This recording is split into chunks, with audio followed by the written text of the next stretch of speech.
Good morning. Why is everything so freaking loud? All right, hold on a second. Pull up YouTube. Why do I sound so freaking loud?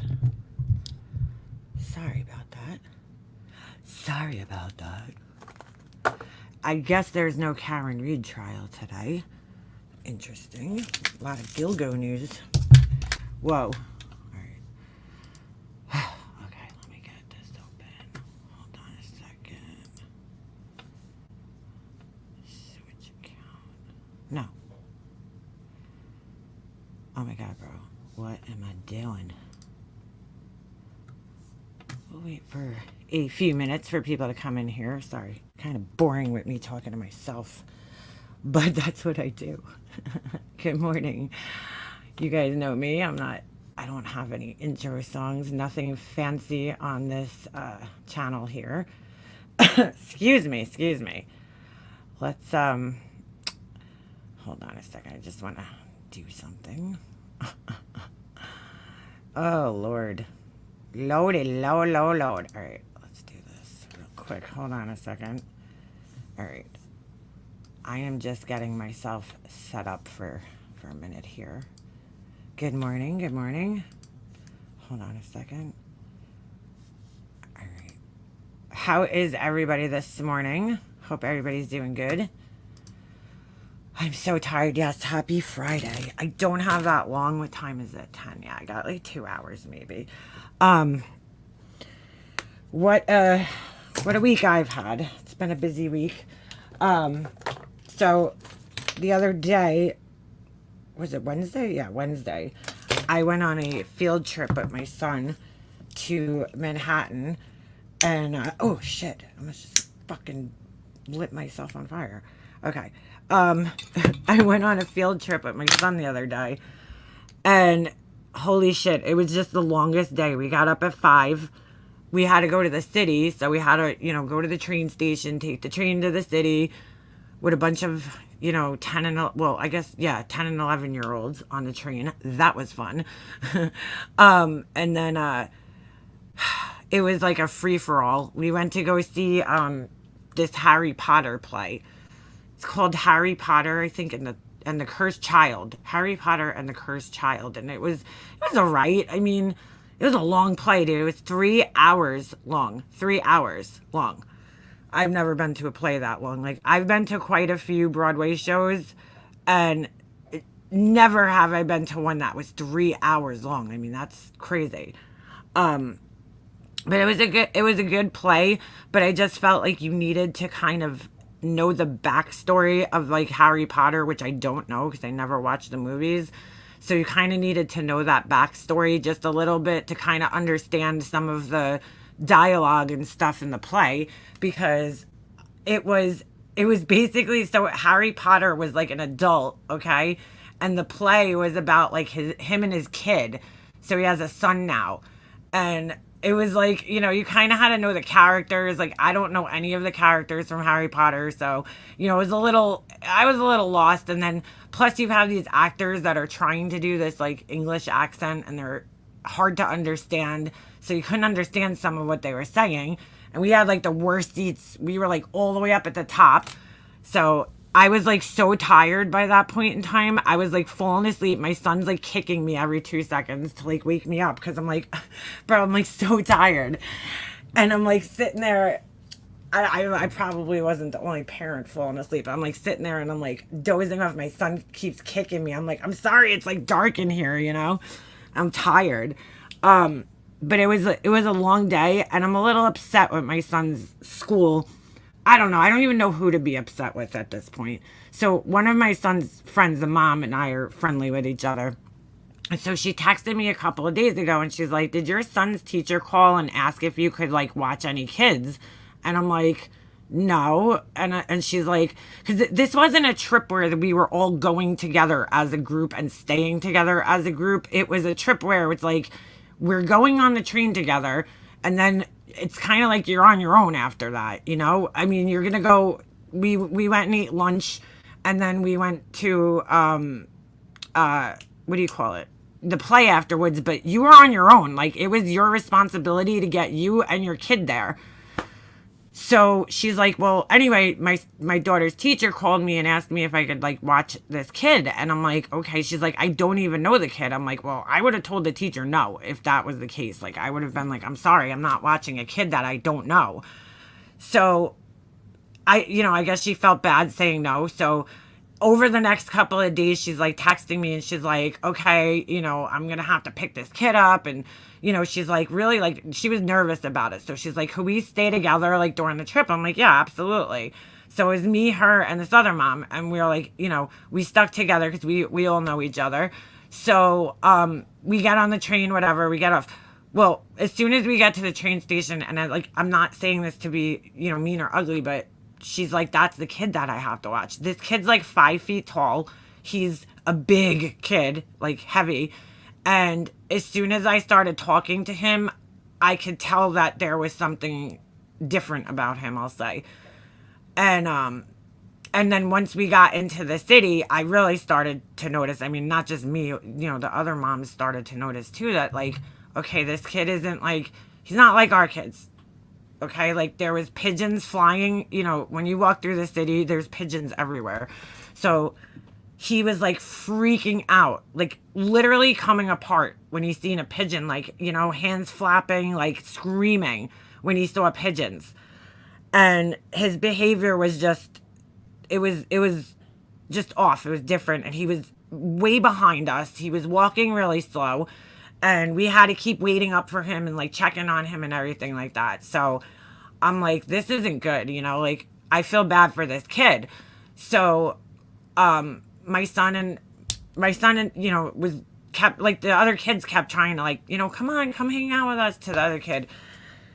He was walking way behind. So we ended up getting off the train at Penn Station, which is like Midtown, and we had to go uptown, but for some stupid reason I started walking downtown. I started going the wrong direction. So like we're not paying attention because we're trying to like make sure the kids are all right, and we're all talking and everything. So all of a sudden I look up at the streets and I'm like, why are we near like whatever, 30 something street? I'm like, we should be going up. We should be in the 50s, in the 40s and 50s. So I'm like, are you fucking kidding me? We walked like 10 blocks out of the way. So now we had to walk back 10 blocks and then do like another 10 blocks to get to this Applebee's that we were meeting at. That was like uptown a little bit. Not uptown. It's like near Times Square, kind of. Just a little bit north of Times Square. So we had to go through Times Square to get there. So like, dude, I don't know if you guys have ever been to the city, but Times Square it's a little overwhelming. Just like as a normal person with normal sensory processing, okay, the city just in itself is overwhelming. There's so many sights and sounds, there's people everywhere, people are not like worried about you. So it's not, like they'll walk right in front of you, they'll bump into you. Like my son's like, people keep bumping into me. I'm like, I told you, like, because he's not, he hasn't been to the city since he was young. So I'm trying to explain to him, like, dude, you gotta stay next to me, and you got to be careful because these people don't care. Everybody's in a rush in the city. They're not like looking out for little kids, like they'll just fucking walk right over you. So I'm like, you got to be really alert, So anyway, so this kid now, we're walking like further than we had to. And now he's like getting angry and he's like kind of complaining. He's like, my legs feel weak. And I'm like, he's like, I'm hungry. And now I start feeling bad. And I'm thinking in my head, I'm like, did this kid's mom like not give him like breakfast this morning? Like I made sure my son had something to eat before we got on the train. So I'm like, did this like kid's mom just like not feed him? He was like starving, and the train ride's only like an hour and a half. So I'm like, this is like, you know what I'm saying? If he ate breakfast, he shouldn't be that hungry at this point in time. So he's like really getting cranky, this kid. And again, and I feel so bad for the kid. I'm like, he's with a bunch of people he doesn't know. He doesn't know my son. He doesn't know the other kid because they're not in his class. And he doesn't know the moms. He doesn't know any of the moms. So like, I can't imagine what the situation was like for him. I could tell, and if I had to take a guess, he was somewhere on the spectrum. And I'm like, I know, I don't know that much about autistic kids, but I know enough to know that, number one, they're very routine, but number two, they're very sensitive to sights and sounds and everything like that, and like food is, hard for them. Like, they have issues with food and all sorts of sensory stuff. So I'm like, I can't imagine this poor kid is in the city with a bunch of people he doesn't know, so that's got to be hard because now he's shy to begin with. So, expressing his needs and everything to people that he doesn't know, that's got to be difficult. But then also he's in the city, it's all these crazy horns beeping, pigeons flying, and he's getting very stressed out. I can tell this kid's like so stressed out. So we finally make it to the restaurant and he's like just totally done, this kid. I felt so bad for him. So he's like we're in the restaurant. We go upstairs. We had to wait outside for a little and it was hot that day too. So he's like sweating. He's a big boy. So he's like all hot and sweaty. So we get into the restaurant and he's like sitting there with his head down and he's like whining, so we're all like trying to comfort him. He sat at the table with the adults, like he didn't sit with other kids. Like my son went off and sat with his friends, so he's like sitting there just with us, with all the parents, so we're like trying to help him. We're like, are you all right? Like, you need a drink? Like, we're trying to do anything we can to make this kid feel comfortable. So he's sitting there with his head down and my friend's daughter's trying to talk to him and he's like yelling at her. He's like, leave me alone, and this and that. So we're like, oh my God, when is the food coming out? Because we're all like looking at each other like, dude, this is not good. Like, I feel bad for this kid.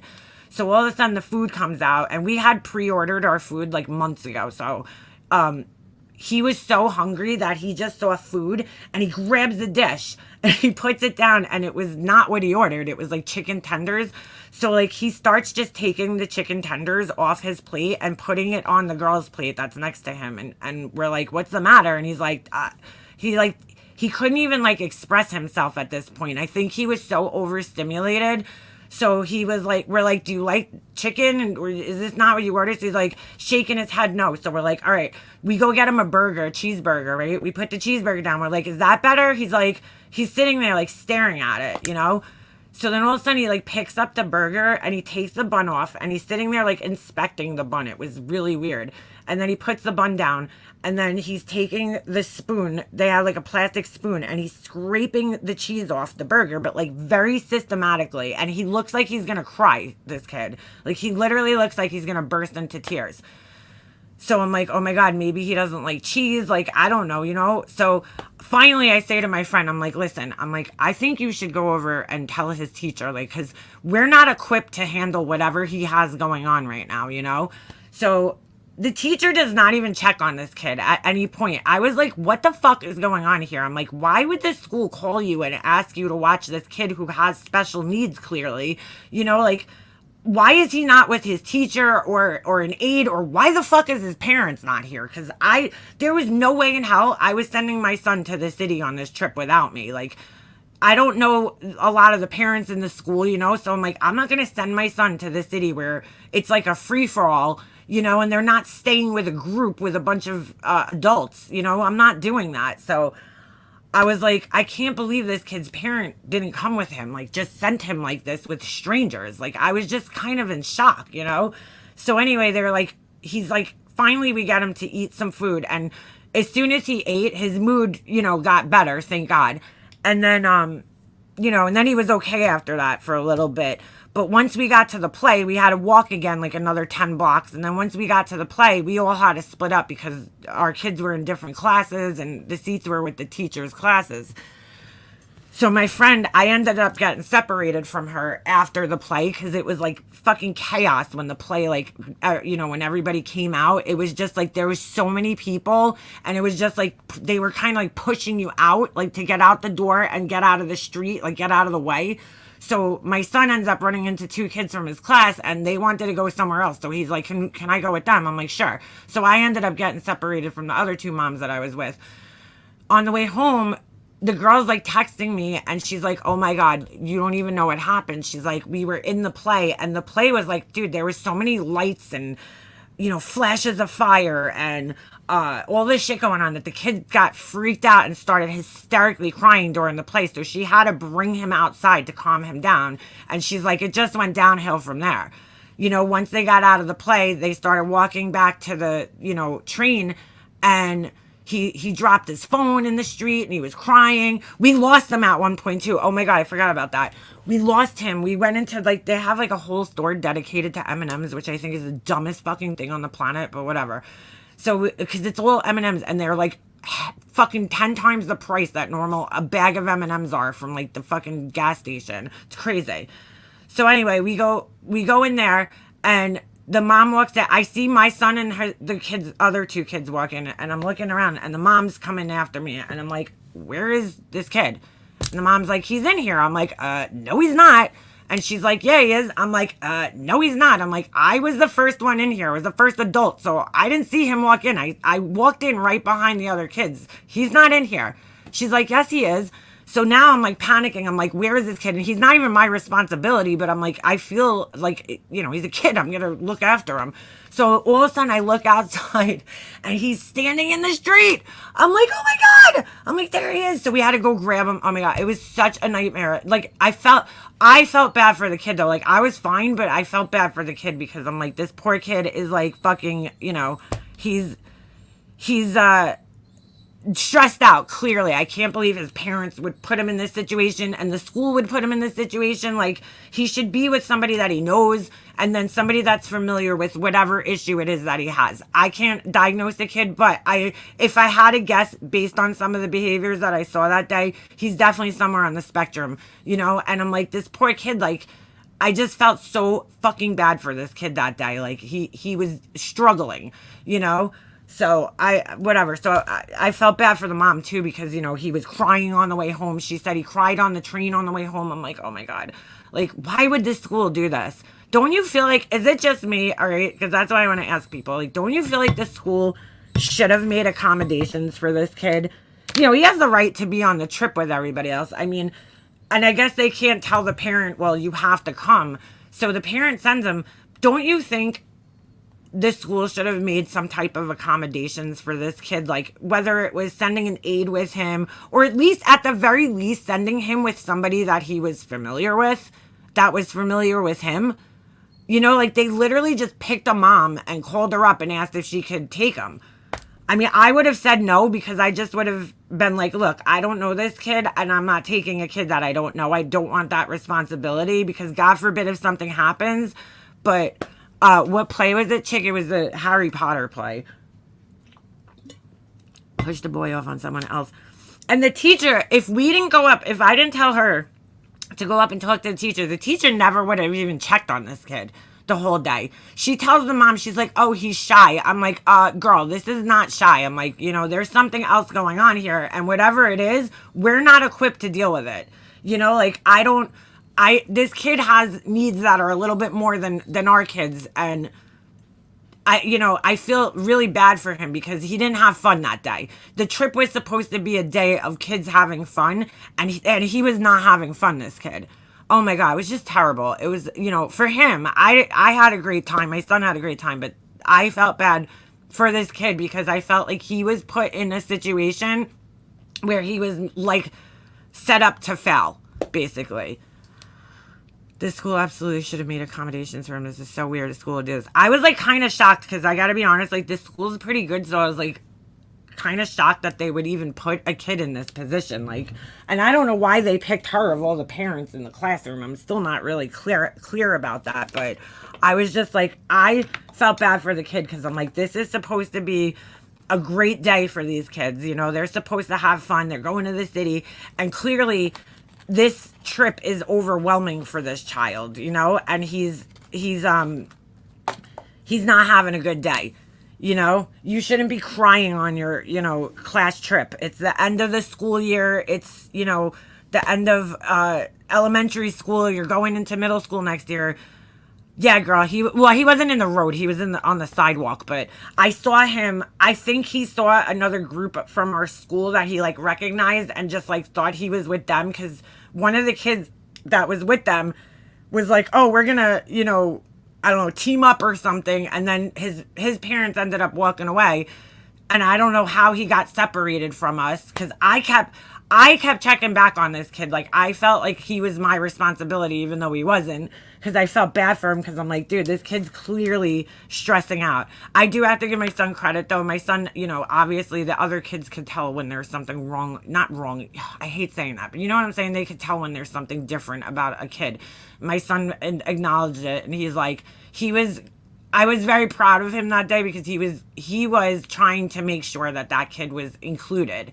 If we were taking pictures, if we were, like, because he wasn't socializing with the other kids. He was like by himself, even though he was with our group. Like, we kept trying to tell him walk with the other kids, but he kept like falling back. It was weird. And oh my God, I just felt so freaking bad for this kid. I'm like, why would you put this kid with a bunch of people he doesn't know, in this situation where he's just stressed out the whole day? That's not fun for him. I feel like those kids get lost in the shuffle, and like, I don't know, because my kid's not like that.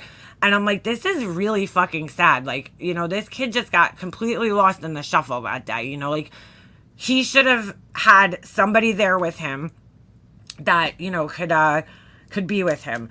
I don't know why his mom didn't come, because I ended up finding out yesterday, because I was talking to the other mom, that his mom was a single mom. Yeah, I'm not a single mom, I'm sorry. She's a stay-at-home mom. She doesn't have any other kids. So I don't really, maybe it was a money issue that she didn't come, because it was, was an expensive trip. But I was like, I just couldn't believe she sent this kid and put him in this position, and the school as well. And I tell my son, I'm like, I'm writing a letter to the school. He's like, don't get involved. I'm like, well, I think they should be aware of this situation. I'm not complaining or anything. It's, you took a kid. You should be aware of this, because he's not the only kid that's going to have those issues, okay, in the future. So maybe in the future you can make a better choice when you're sending a kid like that. If there's a kid, who's going by himself, who has special needs, that he has to be with somebody who could, help comfort him a little better than parents who are completely unequipped to do so, and people that are just familiar with whatever, issues it is that he's having. Oh my God, I felt so bad for the kid. It was terrible. It was terrible for him. I had a good time. I just felt bad for this child, really. My dad's a retired paraprofessional at my kid's school. He was in charge of aiding the SPED children. Special education department children. He would have been fired for leaving a kid by themselves. Like, I could not believe it. I couldn't believe it. The parents knew, because they before, when he first sat down, he just, like, when we got to the restaurant, he sat down basically by himself, and he couldn't see us, so he texted his mom to tell his mom that he couldn't see us. And then meanwhile, we were all in this like small room, and so the mom texted, the girl that was watching him, my friend, and was like, he can't see you. And she's like, okay. So she brought him over to the table. That's right. I forgot that happened. So, oh my God, I just felt bad for this kid. It was really fucking sad. Really sad. I think you should inform the school, and the school board asks it puts others at risk. Well, that's what I'm saying. I'm like, I can't believe they kind of just carelessly, threw this kid out. Like, I don't want, I don't know if the kid has a diagnosis or anything, but like, based on the behavior that I saw that day, I could tell that there's something going on. And like, I do know a little bit about autistic kids, and I know, how when they get stressed out, they do that like hand flapping thing. They flap their hands, like that's a sign. He was doing that a lot, and then he was very hard to talk to as well. Like, he wouldn't look you in the eye. Like, he was, I don't know, I can't even explain it, but whatever signs I am familiar with, I feel like he fit in that, category. I hate to categorize people, but you guys know what I'm saying. Like, there was definitely some, right, he was stimming. There was some self-soothing behaviors going on when he was getting stressed out, and I saw it, and I'm like, okay. And I think everybody, acknowledged it. But like, that's my whole thing, is like, I want to write to the school, but I don't want to like make an assumption about this kid, what if I'm wrong, so, oh my God, I just felt really bad for the kid. Yeah, you need special skills to deal with that. We didn't know how to handle the situation. I mean, I think we did a good job, but it was wrong of the school to put that on parents that had no idea what they were dealing with that day, So yeah, so that was that day. It was a long day. I didn't get home until like 10 o'clock, because my husband picked us up at this train station near my son's hockey thing. He went to hockey and we didn't end up getting home. So I kept my son home yesterday because they had a half day anyway. So I'm like, you're not going to school tomorrow. I'm like, we're sleeping late. Hold on. I got to let the dog out. Hold on. He's like whining. What's the problem? What? You want to go in here? Hold on. Here.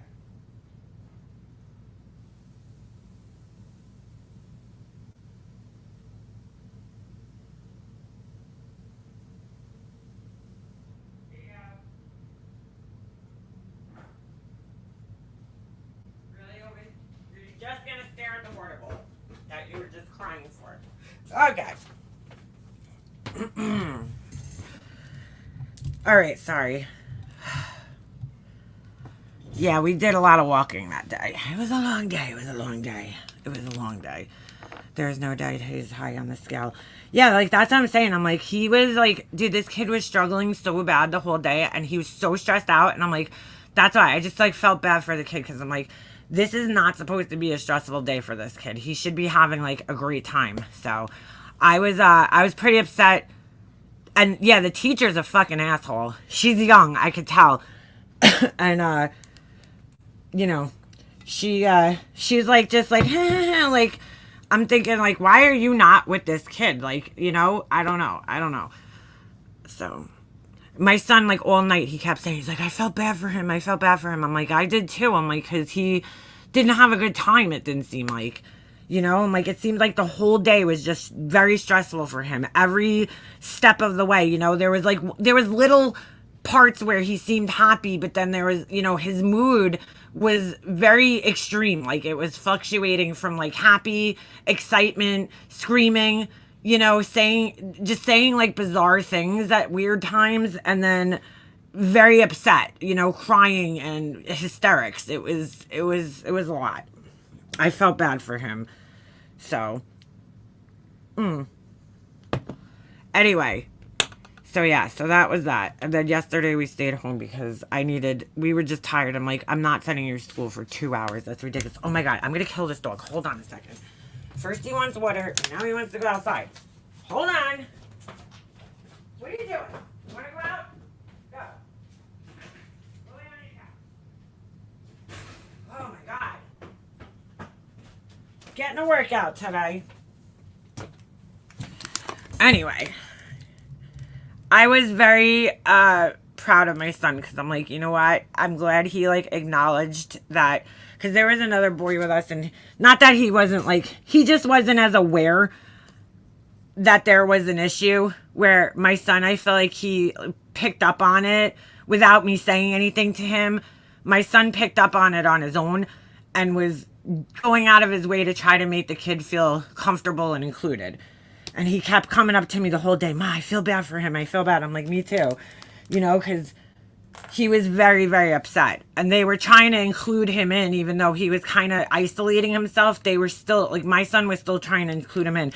And the little girl that we were with too, I mean, she was really good with him too, you know? And I thought, you know, that's great, because kids could be so fucking mean. Like, we all know that. Kids could be so mean to each other, especially if they notice that there's a kid that's, you know, has issues or is different from everybody else. They could be really fucking mean. And I was like really impressed by the kids, that they treated him with a lot of compassion that day. And, you know, they were good. They were very good to him. So the one boy that we were with, he just was like, he's like a quiet kid in general. So I don't think he's like the type of kid that's going to go out of his way to try to make another kid feel included, because he's kind of quiet himself. But my son's very outgoing, so he talks to everybody. So he was like, and the girl too, you know, she was outgoing. They're like, oh, Jesse must be popular, because my son's like all over the room, fucking working the room. They're like, he's everywhere, because the girl sat with us too, because she's kind of, I don't know, her mom said she doesn't get along with a lot of the other girls in the school, so we made her sit with us, you know. She sat with us. She was so excited because they have a dance coming up, and I gave her a pair of earrings. She asked me if I had any. So I'm like, look, go on my website and just pick out a pair of earrings. Don't pay for them though. I'm like, just tell me which ones you want and I'll give them to you. So she picked them out and she was so excited. She came over here. She brought like Jessie candy. She was like so happy that that she got a pair of earrings. She's like, "Oh my God, I can't believe you made these." So she's going to wear them to their dance, their little dance that they have coming up. So she was excited about it. Right, that's what I'm saying. You never know. It could be going on at home for the boy. I'm like, I just knew the mom. I don't know. You know, kids are dramatic when they're hungry. My son is as well. But I'm like, dude, like my son, trust me, my son's hungry every like 2 hours. He's constantly eating. But like, I could tell this kid did not eat breakfast because I'm like, you know, for him to be that extreme, like upset, I could tell he didn't eat breakfast that morning.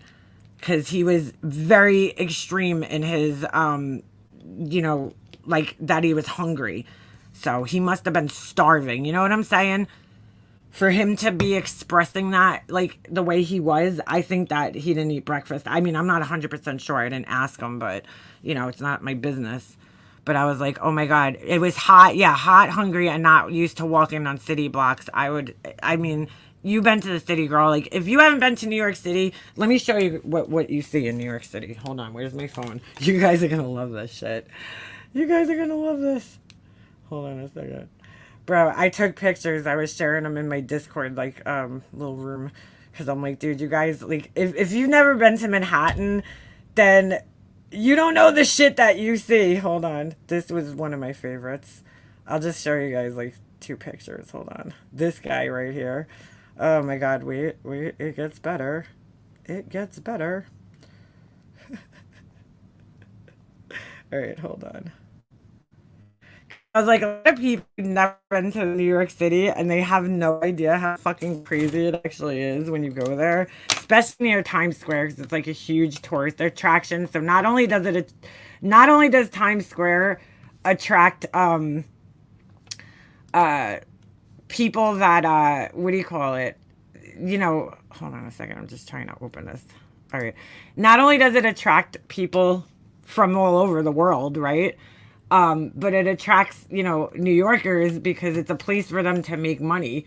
And so some fucking crazy people there doing some crazy shit.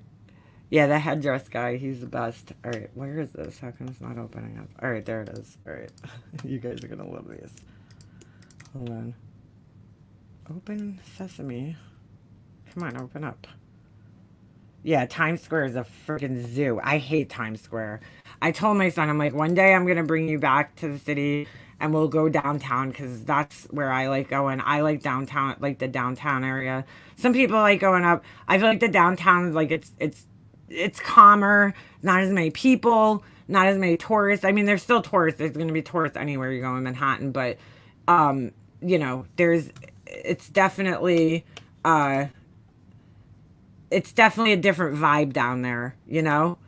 All right, hold on. And it's not so commercialized either. There's cool little shops and everything down there. So, hold on a second. This was my favorite. One of my favorites. Yo, she was going fucking crazy, this lady. Barbie. She was, you know, I don't even know if that's a she, to be quite honest with you, now that I'm looking at her. I mean, she was going fucking hard, bro. Going fucking hard with the guitar and the singing and all that shit. Oh, girl, I don't know. These pants are right for you. I didn't see this girl. Okay. Then we got this guy. Just fucking, hey, you know what? Hang out with your fucking wang out. I just see these, like, feathers moving towards me, and I'm like, what the fuck? Like, I seen feathers. And I'm like, what is that? And then all of a sudden I was like, oh, okay. Wasn't expecting that. But okay. My son's like, what the fuck? He was like, what the fuck? What is he wearing, Mom? I'm like, welcome to New York, Jesse. I'm like, you're going to see people of all shapes and sizes.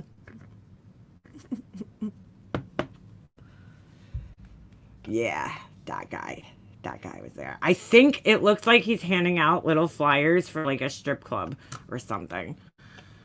Then we got this guy. This guy's my absolute favorite. There was a fucking full-size gorilla just fucking walking around with Deadpool guy. Look at this guy. Yeah, he was enormous and he was dancing. It was so funny. I was like, yeah, this is what you see in New York. Giant gorillas. Giant. It was great. It was funny. This is after, I think, well, no. Yeah, most of these were on the way back to Penn Station with me, just me and my son. Oh my God. My son's like, what the hell, dude? That was another thing, too, when we were going back. Like, I can imagine how stressful it was for that kid when they were going back to the train because the way home is insane. Everybody's rushing, into Penn Station, trying to rush to get their train, and it's very stressful. Like my son made me hold his hand, which he never does. He's like, "Mom, hold my hand," because like he was getting like nervous because it was very intense on the way back. When you're going back to the train, everybody's in a rush. It's 5:30. Everybody's getting out of work. Everybody's like, whatever. So I was like, dude, you gotta stay right next to me, dude, because like I don't need you getting lost. And his phone was dead at that point too. So, oh no, actually I charged it. That's right, I charged it for him while we were sitting in the play. I have a portable charger, but I was like, dude, I don't need you getting lost right now. Yeah, it's like cattle. Everybody's just like herding into Penn Station at like full speed, and then they're like all standing there waiting for their train to come up on the track, and then they just like run you over. Like people literally run to the fucking track to the train so that they can get the best seat on the train. It's just like, it's a lot. It's crazy. It's very overwhelming. So if you're a kid, it was the funniest thing though, because I noticed the other day was the first time I've been to the city. I can't even count how many times. Like it's not even possible for me to count over my whole entire life. But the other day was the first time in my entire life that I've been to the city. What am I, 43 years old? That I actually had to find the fucking train myself. Like which train, because that every time I go to the city, I'm always with somebody else, and if I'm not with somebody else, I drive there. And so if I like the times I've gone by myself, I've driven there, so I could just drive home.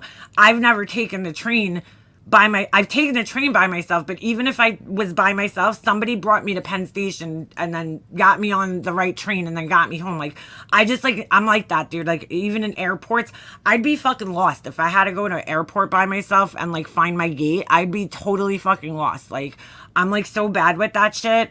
So I was like freaking out because I'm like, I don't know how to get through Penn Station. I don't know where the fucking, train is because I hate taking the train. Anytime I go to the city, I drive. It's just so much easier. You pay like, whatever it is, $30 for the day to park, and then, you're good to go. And then you can just leave when you get home. And driving through the city is easy. It's just like a grid. So anyway, I was like, oh my God. I'm like, I was so nervous. And then, I got us obviously on the train, but I was like sitting on the train. I'm like, dude, that's the first time in my entire life that I ever actually had to find the train by myself. Cause I usually rely on everybody else, to find the train. I'm like, oh, I'm not fucking figuring that shit out, cause I'm like lazy. Yeah, not lazy. I just like, I get confused with like grids and fucking charts and shit. And I was like, I had to call my husband to fucking find the train because, like, we were walking and I couldn't look at the train schedule. It was so small on my phone. And I'm, like, trying to keep an eye on my son and keep up with him. And I'm like, I can't even look at the train schedule. So I had to call my husband. I'm like, could you tell me what time the train is? Because I'm like, I don't even fucking know. I'm like, I can't see this thing. So it was a long day. Mm-hmm. Yeah, once you do it a few times, they changed Penn Stations. I haven't been in Penn Station in years, dude. It's been years. So, like, I walked in and I'm like, this does not even look the same at all. Like, it's totally different. And I'm like, what the fuck is going on here? Like, it looked totally different from the last time I've been there, which was like, excuse me, a couple of years ago. Sorry, I'm stretching out. So, bring a vehicle, comfortable shoes. Oh, yeah, comfortable shoes for sure. For sure. Yeah, the subway is disgusting. It's so hot down there in the subway stations during the summer. It's disgusting. I hate the subway.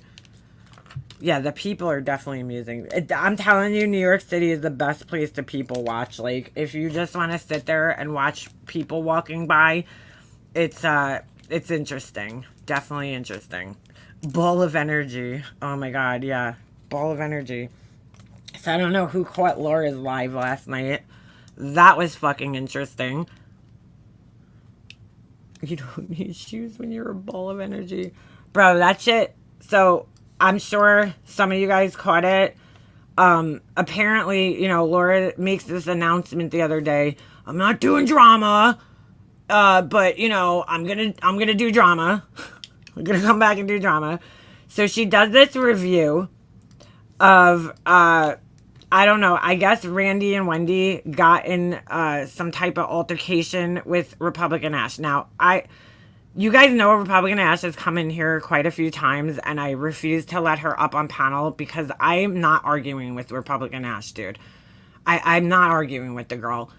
I just feel like there's no purpose, okay, for me and her to have an argument because we are not on the same wavelength, we're not on the same wavelength. And I just feel like it's an unfair matchup for me to argue with her. So there's no point of me arguing with her. You know what I'm saying? She's entitled to her opinions about things, although her opinions are fucking extreme. But at the same time, she is entitled to have those opinions. If I was her personally, I would not share those opinions on the internet because I was taught a long time ago, somebody gave me this advice, I was young, and they said, there's like 3 things you shouldn't discuss in public, and that is politics, religion, and how come I forgot what the third one was? Sex, maybe? I don't know. I'll stick with the 2, though. The 2 other ones are things that I really try not to discuss my feelings about too often in public. And I don't know. I used to tell my mom this, okay? Before my mom got sick, the year before my mom got sick, my mom was heavy into politics, right? She was very, very, very into politics. And she was a hardcore conservative Republican Trump supporter. I can't even believe that was my mom, but she was, right? I mean, you have to think, though, this is before his first term, okay? And she's fully indoctrinated into the fucking Trump brainwashing, And she's arguing with people online. She's getting in, like, fights with people. She's, like, getting stressed out. She's telling me that, she's going to start unfriending people on her friends list. She's like, I can't believe that. I said, Mom, why are you wasting your time fighting with these people? Because, like, I don't know, those types of things, religion and political beliefs, you're not going to change somebody's point of view when it comes to that. It doesn't matter what you fucking say or how much. Like, I asked her, I'm like, is somebody going to change your point of view? She's like, no. I'm like, so why do you think you're going to change somebody else's point of view? Why even have these arguments? Like, I don't get involved in political discussions for that reason. Because I'm like, it's literally, if you're getting involved in political discussions and debates, then you're literally doing it just so you could fight with other people. Same thing with religious discussions. If somebody's born, and they're Christian and they're very into the church, you're not going to convince them that their beliefs are wrong, and vice versa. And so I don't even understand the point of having these types of discussions because I know that they're not going to go anywhere. So it's basically you're fighting just to fight at that point in time. So, yeah, Laura loves debating religion, albeit she doesn't know anything about it. She really doesn't. She's very ignorant, and she proved that last night. Like that's another reason why I wouldn't sit here and argue religion, because I don't practice religion. I was born Catholic. I made my confirmation, communion, baptism, all that shit. But after that, I don't practice religion. I'm not, yes, am I technically Catholic? Yes, but I never studied it. I don't know much about it. Whatever I learned in religion class, I left it in religion class. I don't remember any of it. I didn't absorb any of it. Do I know some of the fundamentals and basics? Obviously, yes, because they're kind of drilled into you. But, like, I can't sit here and quote the Bible, and nor would I ever fucking try to do so. I don't agree with a lot of the teachings and the beliefs of the Catholic Church, which is why I don't fucking practice at this point and why I didn't force my son into it, You know, I baptized my son, and then that was it. I didn't go any further with it because, first of all, I feel like a hypocrite doing so, because I'm like, you know, I don't practice religion. Why am I going to push my son into something that I don't practice? And second of all, when he's an adult, I'd rather him make that decision for himself when he's an adult instead of me forcing him into it. You know, if my mom and dad were still around, I probably would have done it, you know, brought him and got his communion and everything, because I feel like that's a lot of people do it out of guilt, you know, because they're like, oh, you know, my parents. I don't have parents around to guilt me about it. I don't have any family around that's going to guilt me about it. And I don't practice. I don't rely on that for anything. You know, I don't, it's not, and it's not that I don't believe in God or anything. It's just that I don't, you know, I just don't follow it and I don't practice it. So I have no business really getting involved in any of those type of discussions when I really just don't have the knowledge of it, you know. But anyway, I've gotten frustrated with Ash in the past. Yeah, you know, I will agree. Tracy went up on the panel at one point in time, and I'll be honest with you. I agree with Tracy where she says that Ash is an extremist, because she is. She is, you know, I'm going to have to agree with Tracy on that one. You know, you guys know I don't always agree with Tracy, but I'll have to agree with her on that one. She's definitely an extremist, you know, and you could tell she's I don't even think she even knows what she's talking about. So, same with my family of baptism and confirmation, more so as a tradition. No one in my family is religious. That's why I was like, I'm not doing it. Like, I'm not, you know, I feel terrible, but it's just not something that I find comfort in or need in my life to, you know, try to live and be a good person. I do believe in God and everything. I just don't go to church. I'm not really, to be quite honest, like, I'm personally not a very big fan of the Catholic Church and some of their ways. So I could have my beliefs and still, you know, be Catholic, I guess, but just I don't go to church. I don't practice. So anyway, all right, we'll take a look at some of this because I thought it was pretty funny. Hold on. Good morning, Crystal, member for a whole entire month. Good morning. Good morning. Thank you for your membership. I do appreciate that for 7 months. I do. I appreciate all you guys who are members and the guys who aren't members. I like, you know, all you guys. Thank you very much. Just for being here and hanging out with me and bullshitting with me. I am a Bible believer, but I don't feel a need to force it on others. Well, that's a big part of it. And it's okay if you think different than me. That's a big part of it that, you know, Ash needs to understand, is that, you know, you could have your beliefs and that's great. But to force those beliefs on other people, that's where she goes wrong. You know, she's indoctrinated, though. You could tell she's very indoctrinated by the beliefs that she has. And she, you know, she is a little pushy with them. A little preachy and a little pushy. And it's like, hey, girl, you could have your beliefs, but, like, worry about yourself at the end of the day. I mean, look, she could do whatever the fuck she wants. It's a free country. If she wants to sit there and preach on her channel about it, you know, and share her extreme beliefs with people, that's great. But she also has to expect a little pushback from people that don't agree with her. You know, she can't get upset when people don't agree with her. That's where she kind of fails. I just think this whole thing is really funny. Because, you know, she's been hardcore in Laura's fucking chat there, you know, defending her for the last couple of months. And then here you go. Laura fucked that up. I don't think she'll be back in Laura's chat. Maybe she will, but I don't know. Because she was like, Laura was being rude to her. And it was just a shit show. Sorry about that. Because you know Laura. Laura's also very forceful with her beliefs. So. Where is everybody? Patreons, mods, members, like, nobody's here.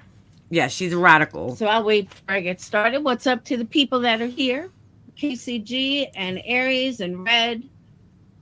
And see, Lisa, that's how I feel. I feel like you should be able to choose. If my son has an interest one day, because I'm going to tell you, from my point of view, as a kid, I had no interest in religion class when I was a kid. And so I didn't absorb any of the information that was being told to me, right? And so to me, it was a waste of time for my mom to put me in those classes, okay, and do that at the time, because I was not open and willing and interested enough to receive that information in my life, right? When my son gets older, should he, meet somebody that's some other religion, or you know what I'm saying, then he has the freedom now to go and make the choice on his own due to his own interest. So if he wants to explore religion, he could do that on his own now. I baptized him into the Catholic Church, so he's already got his foot in the door, right, so to speak. But and I did it out of guilt, really, but like everybody was like, when are you baptizing him? Because he was baptized like way later than normal babies are. Because I was dragging my feet a little bit because I didn't feel right doing it. I was like, I don't go to church, so why am I dragging my son into this, And I really did it out of guilt to make everybody else happy, which is what my whole fucking life was when I had, relationship with my family. It was like, Leanna just does everything she has to do out of guilt, because if I don't do it, this one's going to be upset with me and that one's going to be upset with me. And it's like, I can't even be my own fucking person. So at least now in my life, I can make my own decisions and I don't have to worry about their opinions, them forcing their opinions on me on how I should live my life. My life is my life and their lives are their lives. You want to baptize your kids? Go for it. I'm not doing that.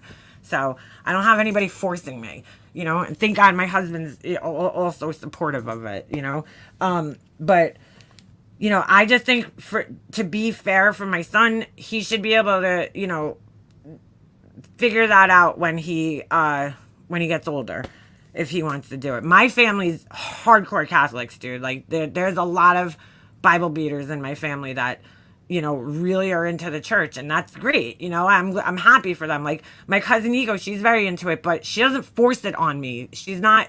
She does it. She loves it. She enjoys it, and she's a person who actually was not raised Catholic. She did her everything: baptism, confirmation, and a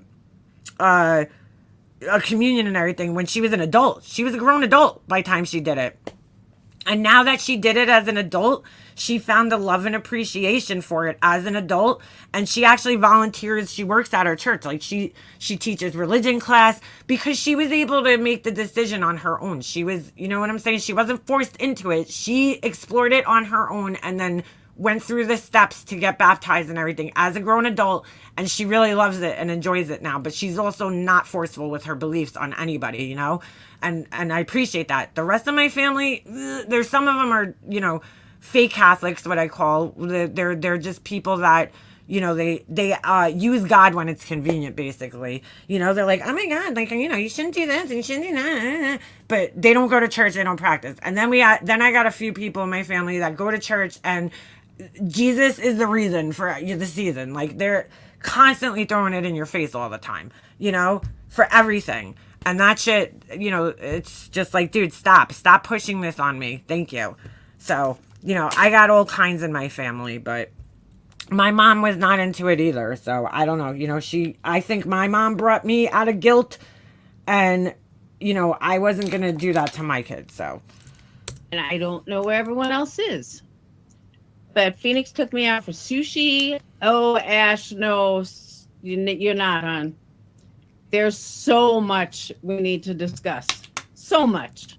Ash says, I'm well educated. So I will gladly drop you a link if you'd like a link. But, yeah. It was pretty bad. I grew up with more rosary beads than Madonna. I was pretty disappointed. And I'll explain why once more people get here. I don't know why nobody's here yet. But probably because you weren't live for 2 weeks, Laura, and you're out of the fucking algorithm there, honey. Yeah, I'm going to speed her up just a tad. Very uneducated on certain aspects, Ash.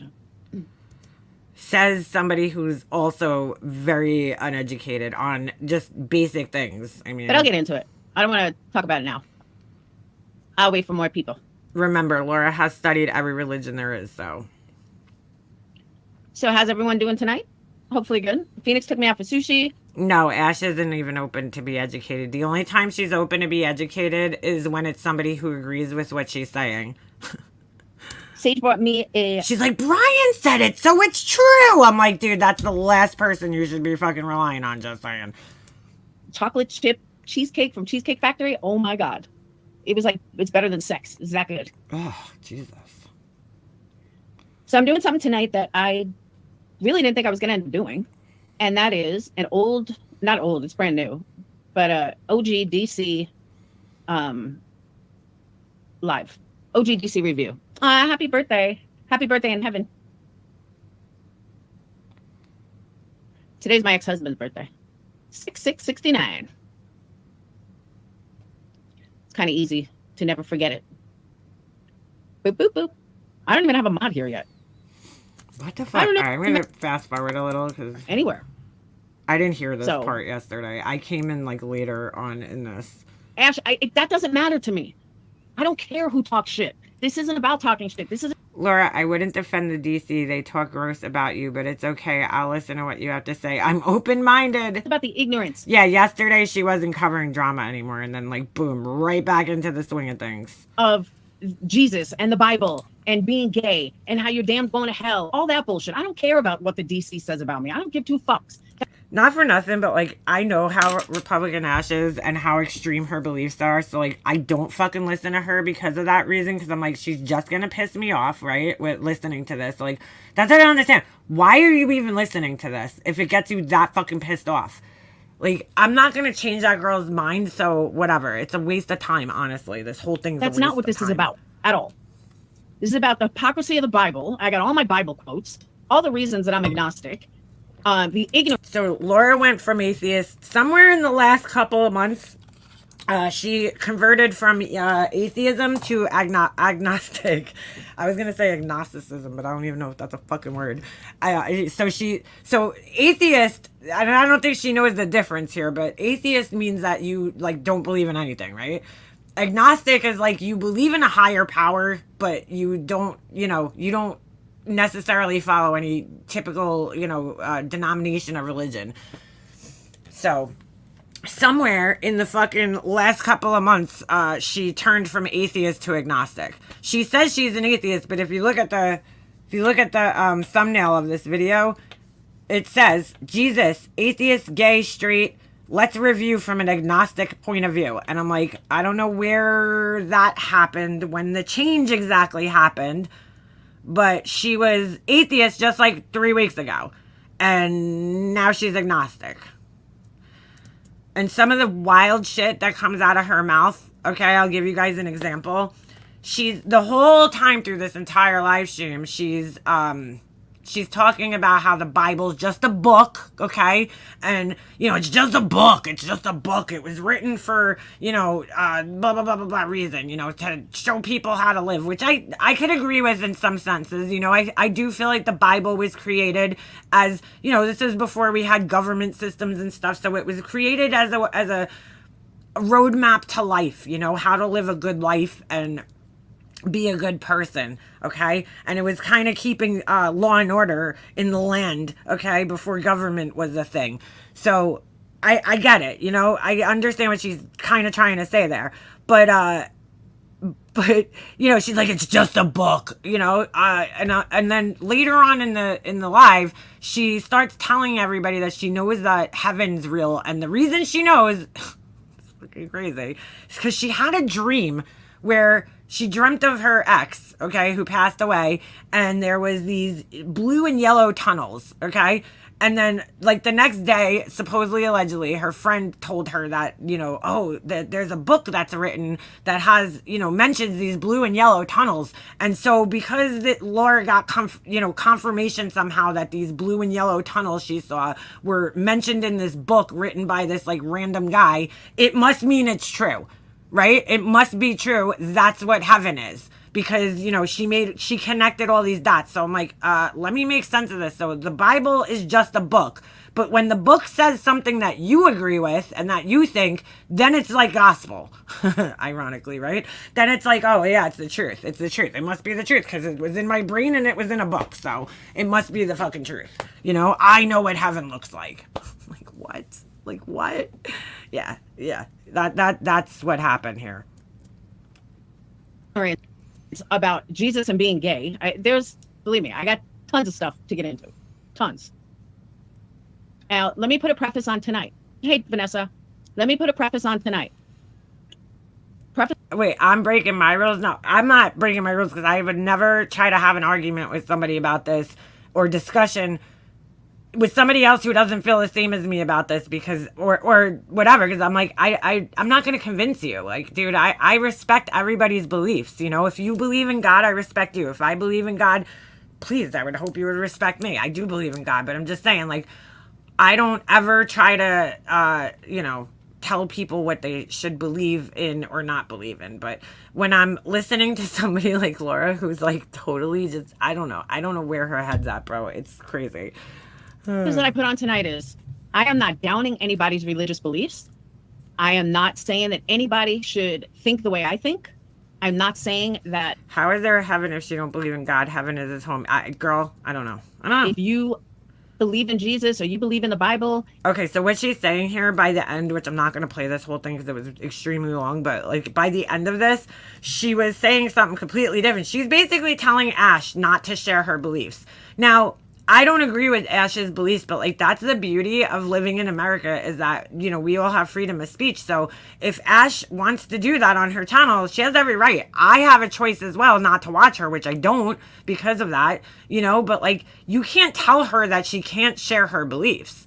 I don't agree with her beliefs, but she has every right to be here and share her beliefs with people. You know, she's pushy about it. Yes. Do I agree with the way she goes about it? Absolutely not. But she has a right to be here and share her beliefs, just as Laura has a right to sit here and say she's fucking agnostic. And, you know, she was atheist last week. Like, it's the same thing. Oh, and by the way, Laura became, in the last month, she also became a huge LGBTQ fucking, you know, activist. So that also happened. Yeah, bad thing, because it's not at all. Being religious is a personal choice. Everybody has free will to make that choice. And I am nobody to judge anybody for their... But you sat here judging people the whole time. Their choices. Laura's constantly judging people for believing in God. Constantly. So I want to put that disclaimer on tonight's live. Because it's very, very important that everybody understand I'm not judging anybody. And I don't judge anybody. And I don't expect people to judge. YouTube is a video diary good for us interested in social science. Very true. Me, if I believe. Stop that! Oh my God. Get him. Get him, Booba. Get him. Get him. Yeah, she's trying to gain followers. Well, she does this. Somebody said this morning, and they're right. It's the formula of Laura. It's like, I'm leaving. I'm done with this community. I'm not doing drama anymore. I'm just going to do true crime. And then she comes back and does this really controversial shit. Okay? And it's like, it's the same formula always. Come here. Come here, little bum. I love you too, Luca. I love you too. All right, I can't listen to her with the dog, dude. What? You waiting for more people too? You waiting for more people too? I'm going to fast forward because I really don't Jesus have that is the much life time. Of us. That's what some believe. God, good orderly direction. All right. I mean, it's a personal choice. It's a personal belief. And again, I'm not judging anybody for their belief. All right, I came in like way later than this. I think she was already like halfway through the stream that she was playing. So. He believes her. What if someone believes her in real? Because when I came in, Republican Ash. People just wander off the road. What if some? Hold on.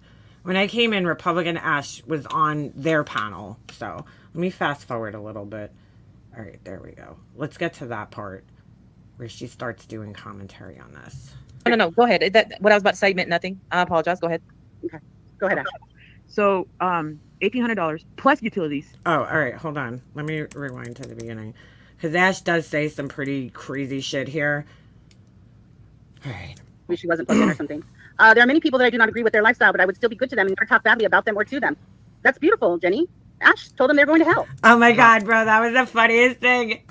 She shames Brian for fucking gluttony. And I'm like, Laura, gluttony and obesity are completely two different things.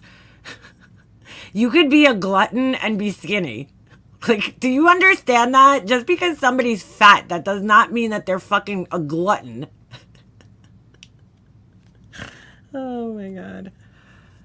Add religious scholar to Laura's list. Thank you, Jane, for the super chat. I appreciate that. Add religious scholar to Laura's list of fake accolades. Body language expert, detective, Vegas showgirl, rock band manager. I can't breathe. She's so excited. She's so inspiring.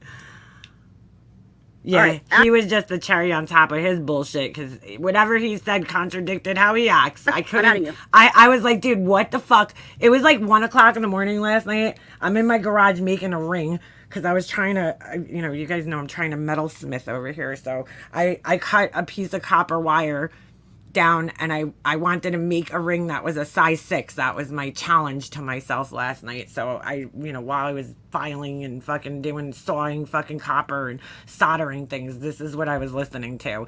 And I'm like, what the fuck am I listening to right now, dude? Like, this is insanity. Can you hear me? I can. Where are you? You see me? Nobody can hear you. Is it Rep Ash capable of filling out the paperwork for HUD? I'm sure she qualifies for it. Her rent would it be that high? Pretty much free. Oh, I don't know. Okay, you're here. Why can't I get? There you go. I don't know. I got you. Okay, so I mean, I'm sure she is. no, my business does pay it. Well, we live in California. Okay, you know how expensive for a studio is about $1,800 just for a studio. Yes, I know. Believe me, Okay. I know. Okay, Ash, my question on this was, why did this even come up? I know a lot of people that if they could live with their parents, they would. If I could move in with my mom and save $3,000 a month, I most certainly would. Oh, Lori's rent's $3,000 a month now? Lori, you lived with your mom until you were in your 40s, dude. Who are you kidding? So I don't even know why this part of the conversation even came up. Like, what was the point of it? What I miss in this? No. So yeah, Live so in my Ohio? business is not my Believe business. What? Go ahead. I apologize. No. Go ahead. What I was about to say meant nothing. I apologize. Go ahead.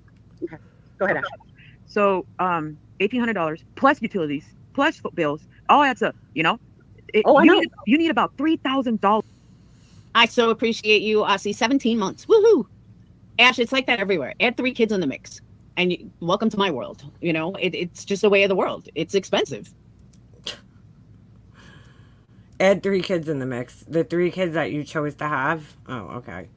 That's just for a studio. No, there's no way she makes that on her candle sales alone. No. Redoing her website for the fucking 9 billion times. By the way, Laura, I mean, girl, hold on a second. I want to read this real quick. If you have a fucking marketing person, you need to fucking fire this person. Okay? I just had to say that. I mean, the best advice I could give. Hold on. She had made a community post the other day, and I'm like, dude, Laura, you need to fire this person. If this is true, okay, and you really have a marketing person, which I don't think you do, I don't know any marketing person that would be worth their salt or their weight or their money or whatever it is. Okay, if you're just consulting with them, because most of the time marketing people are gonna like do the work for you, but if you're consulting with a marketing expert, okay, like you are trying to say you are, I don't know why you're saying that, but sure, we'll go with it. Hold on a second. She writes the other day, oh, look at that, she must have deleted it. Hold on a second. Oh, here we go. No, is this it? Yeah, my marketing person also said front page of website is all wrong and have to do better pics. So I redid the structure, and now today and tomorrow I'll be doing the labels and pics over again. After that, though, I'll be back full time. Like, I don't know, why is it... See, I worked in graphic design, okay, which is, there's a lot of marketing involved in that. And the way it works is I will have a client that would come to me and they would ask me to do what's called a mock-up, right? And so I would put something together for them. I would show the client that and they would approve it. And then I would proceed on with the rest of the work, right? I would assume that if you have a marketing person, okay, and they're helping you and guiding you through this design of your labels, your website, your pictures and all this shit, what they would do is they would tell you, hey, send me one picture with the labels done. And, and then we'll talk about that, right? So I'll give you advice on that here, or do a layout of one product that you're listing, right? If everything's going to be the same, basically, with just different, wording, show me a layout of one product listing with your label, your you know, how your pictures are going to be, and everything like that. And then we'll look at that. And then the marketing person would then say, okay, here's what you're doing wrong, you know, fix this, fix that. And so instead of letting you go through the entire fucking website, right, and do 60 pictures and listings on your website, they would tell you what's wrong in the one picture. I don't know any marketing person that's like, yeah, do your entire fucking website 5 times. That would never fucking happen. No marketing person is going to allow that to happen. Be like, yeah, just sit there and spend 18 hours a day for 2 weeks in a row, okay? Just fucking working on your website, and then when you're done with it, I'm going to tell you what's wrong with it. That doesn't fucking make any sense, Laura. I mean, you need to fire this person if that's the case. If they're letting you spend this exorbitant amount of time that you're spending doing this website only to tell you when you're completely done with it that you need to fucking redo the entire thing over again. I'm like, come on, girl. There ain't no marketing person advising you on nothing, okay? Nobody. Maybe you've been listening to my streams because a lot of the advice I give you, I see that you're trying to make some of the changes, such as I said a long time ago, Laura needs to fucking downsize her collection of scents. There's just too many. It's overwhelming. And, oh, would you look at that? Laura's fucking downsizing. Laura needs to fix her pictures. Oh, look at that. Laura's fixing her pictures. Just the other day, okay, I said, Laura, good luck with those labels that you're making, Laura, because they're full color and you're going to go, if you're printing your own labels, you're going to piss through fucking ink like there's no tomorrow, okay? I told her in the beginning, keep your labels simple, Laura. Keep them very simple. One color, maybe just black and white or whatever, you know? Maybe 2 colors. Just keep them simple and don't make a full color label because then you have to print a full color label out and you're going to go through ink like crazy if you're printing them yourselves. And the ink for printers, if you know anything about them, it's really fucking expensive for an inkjet printer. So keep them minimal. It looks better anyway. But she don't listen to nobody. So it's either she's not listening to this marketing person or I don't know. I don't know. But a lot of the advice that this marketing person has given her, it's the same advice that I've pretty much said on my website. I mean, on my live streams. It's like, dude, there's just simple things that you need to fix to just make your website look like it's an actual real website. Like, don't get me wrong. My website ain't perfect either, but I just keep it simple, dude. That the best thing you could do with a website is keep it fucking simple. In my opinion, I made my website the way I like to shop on other people's websites. Plus, I don't know shit about coding and everything, so I really can't do much more because I'm not a web designer. I'm a graphic designer. But I'm like, dude, oh my God, bro. Oh my God. Most likely, yeah, her marketing person is one of her subs. But I'm like, why would they let you go through and redo 60 pictures, bro? Just show them one picture, show them one label, and be like, what do I need to fix on this? And then they'll tell you, and then you fix it on the one, and then you show them again. And when you fixed it, then you redo the entire website. She's, dude, I've never seen anybody that works on this fucking website for this amount of time, bro. It's, I don't know what she's exactly trying to fix on the website and what she thinks is going to happen after she fixes it. Like, does she think her business is magically going to just start booming because her website's, you know, fixed? Like, you have to work on the other half, which is promoting your business. And then, you know, working on that, working on social media promotion, going on fucking Instagram, going on, you know, Facebook, and working on that part of marketing. That's what a marketing person does. They should be teaching you how to promote your business better, not how to fix your website. That would more fall under the graphic design kind of category. I mean, I guess a little bit of marketing, but I'm like, girl, I don't know what to fucking say. But yeah, you ain't doing too good. My brother is a programmer. He knows coding. Like, back in the day, I did some very simple HTML coding, but things have changed tremendously, and I don't fucking know that shit. You know? I mean, for what she's trying to do, I don't know. Laura wants to have a candle empire. You know, she wants to be the next Joe Malone. I'm not looking to do that on my website. I'm just looking to make some extra money, dude. So I keep it simple. I don't know what she's trying to do, but you know, it's a lot of time wasted for not a lot of result, you know. You have to work on promotion. The new thing nowadays with handmade items especially is like people actually doing videos on Instagram, hand making the items and then like people selling them, because it is really cool to see how people make things. You know, so when you do these little videos of yourself making your product from start to finish, people really fucking enjoy that. You know, so it's a good marketing thing. You know, if I had more time, I would probably do it myself, but I just don't have the time. Comfortable. But does my business pay my bills? Yes, of course. What's wrong with living with your parents?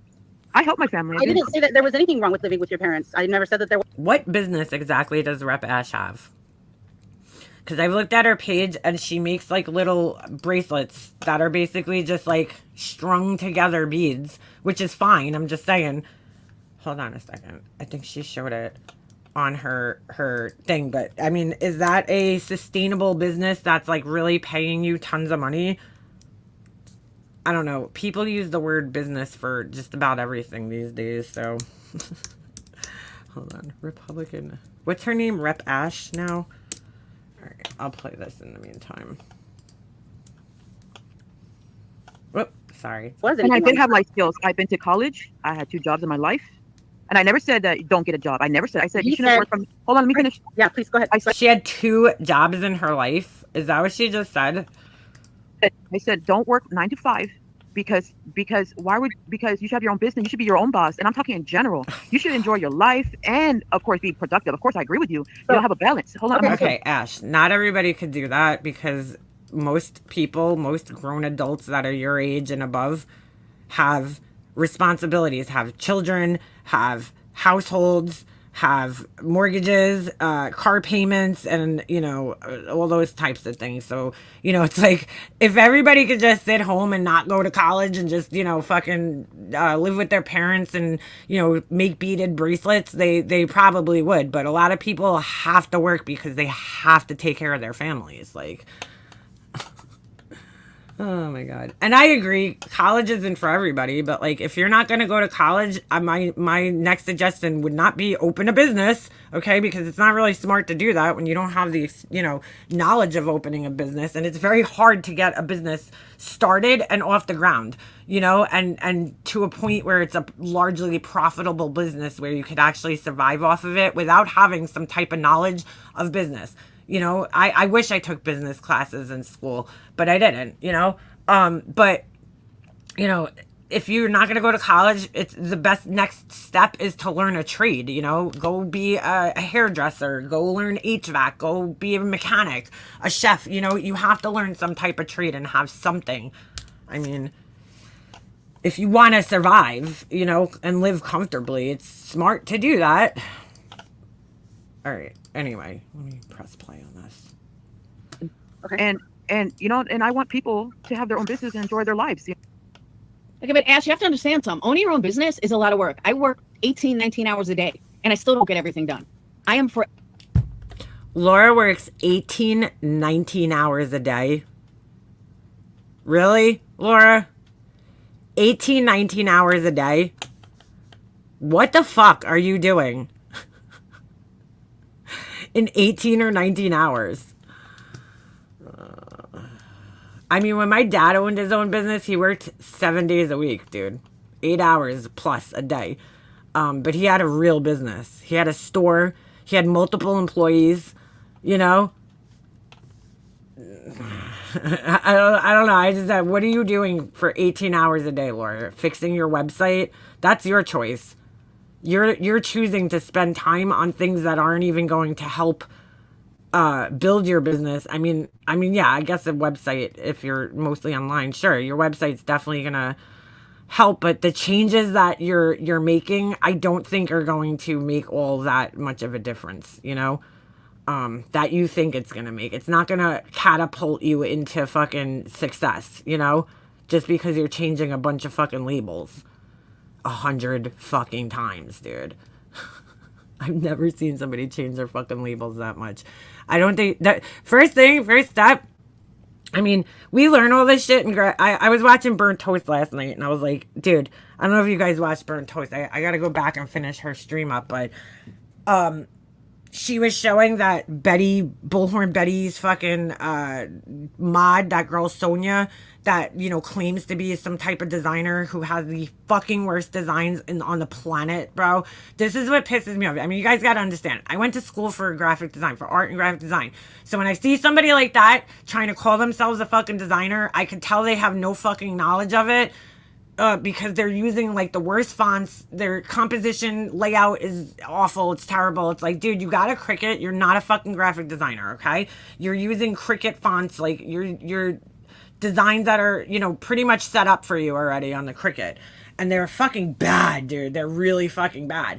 But you're also putting Mickey Mouse on the designs, Garfield, and this and that. When you go, like, graphic design, when you go to school, you learn these things. You learn about trademarks and all these other fucking things in college, you know, so that you don't make those fucking mistakes.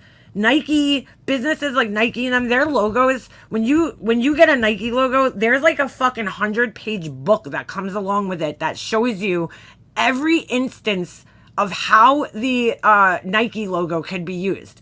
You know, if you have to resize it, how you resize it, what the percentage is that you could resize it to, how big you can make it, what colors you could make it, if you could put an outline on it, not put an outline on it. There's a whole rule book that goes along with trademarked images, dude. It's crazy.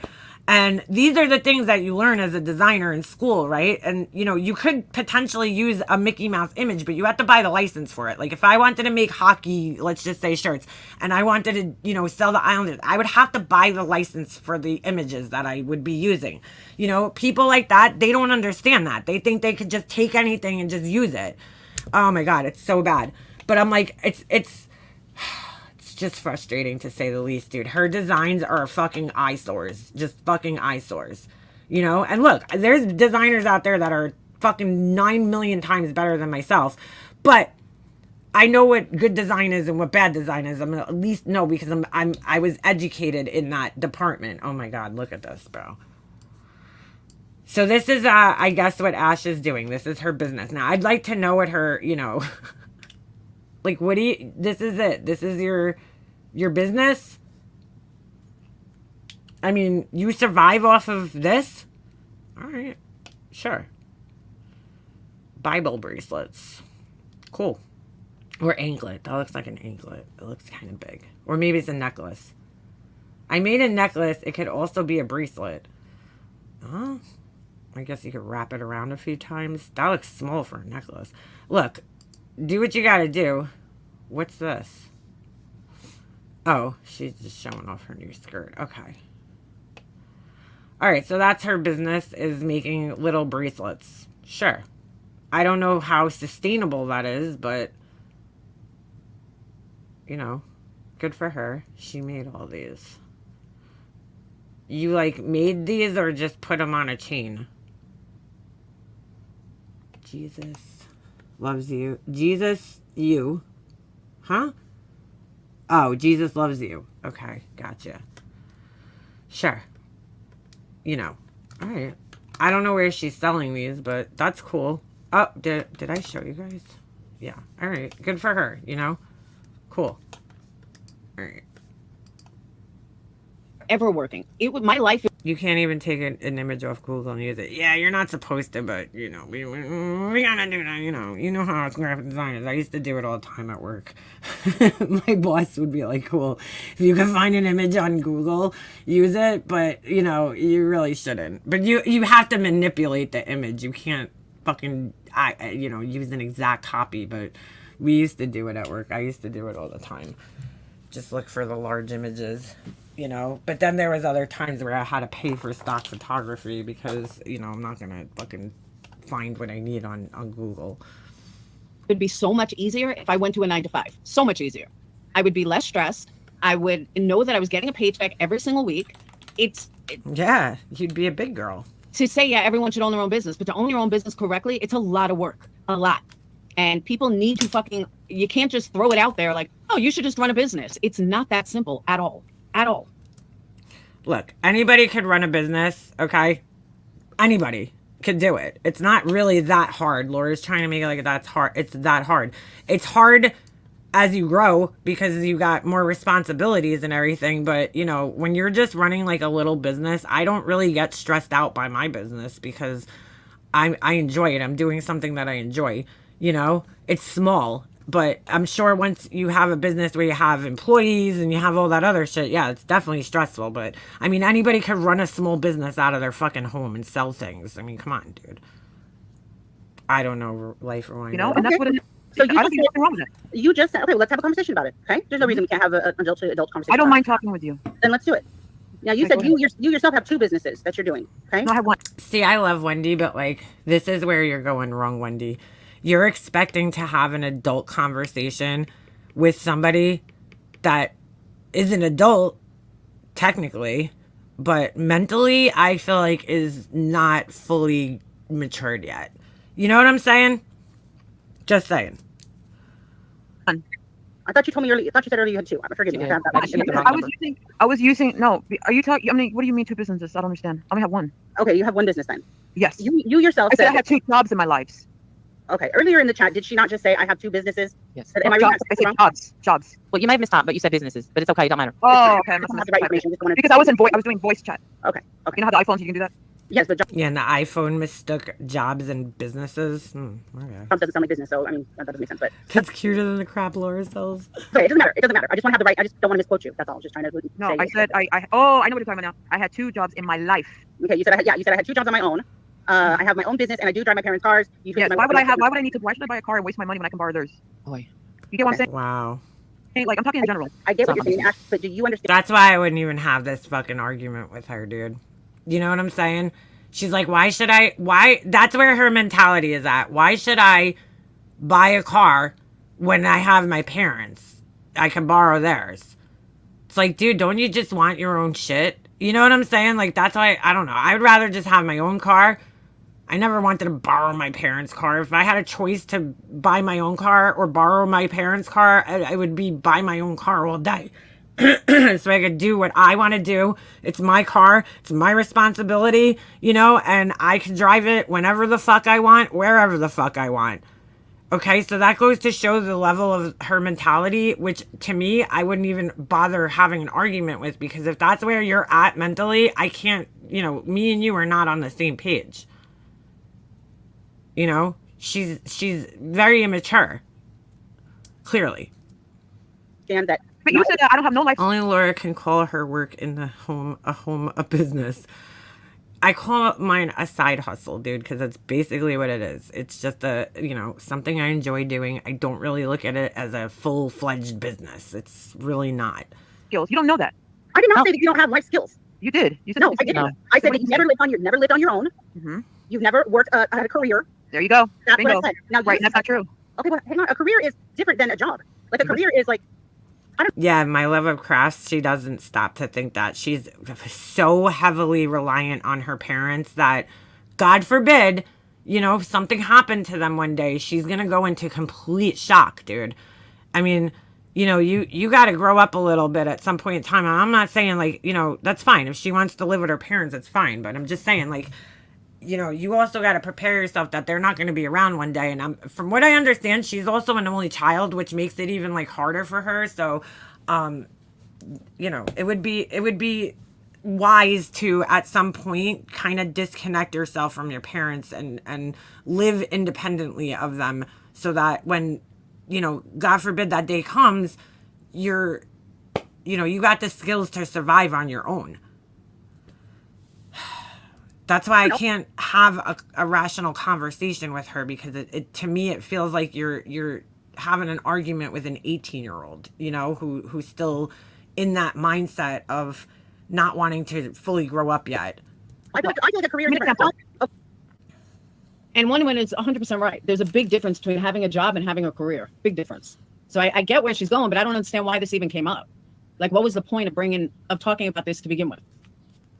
Did Laura not watch the live? Like, I'm sure it was explained prior to this. So like a job would be like Not a career.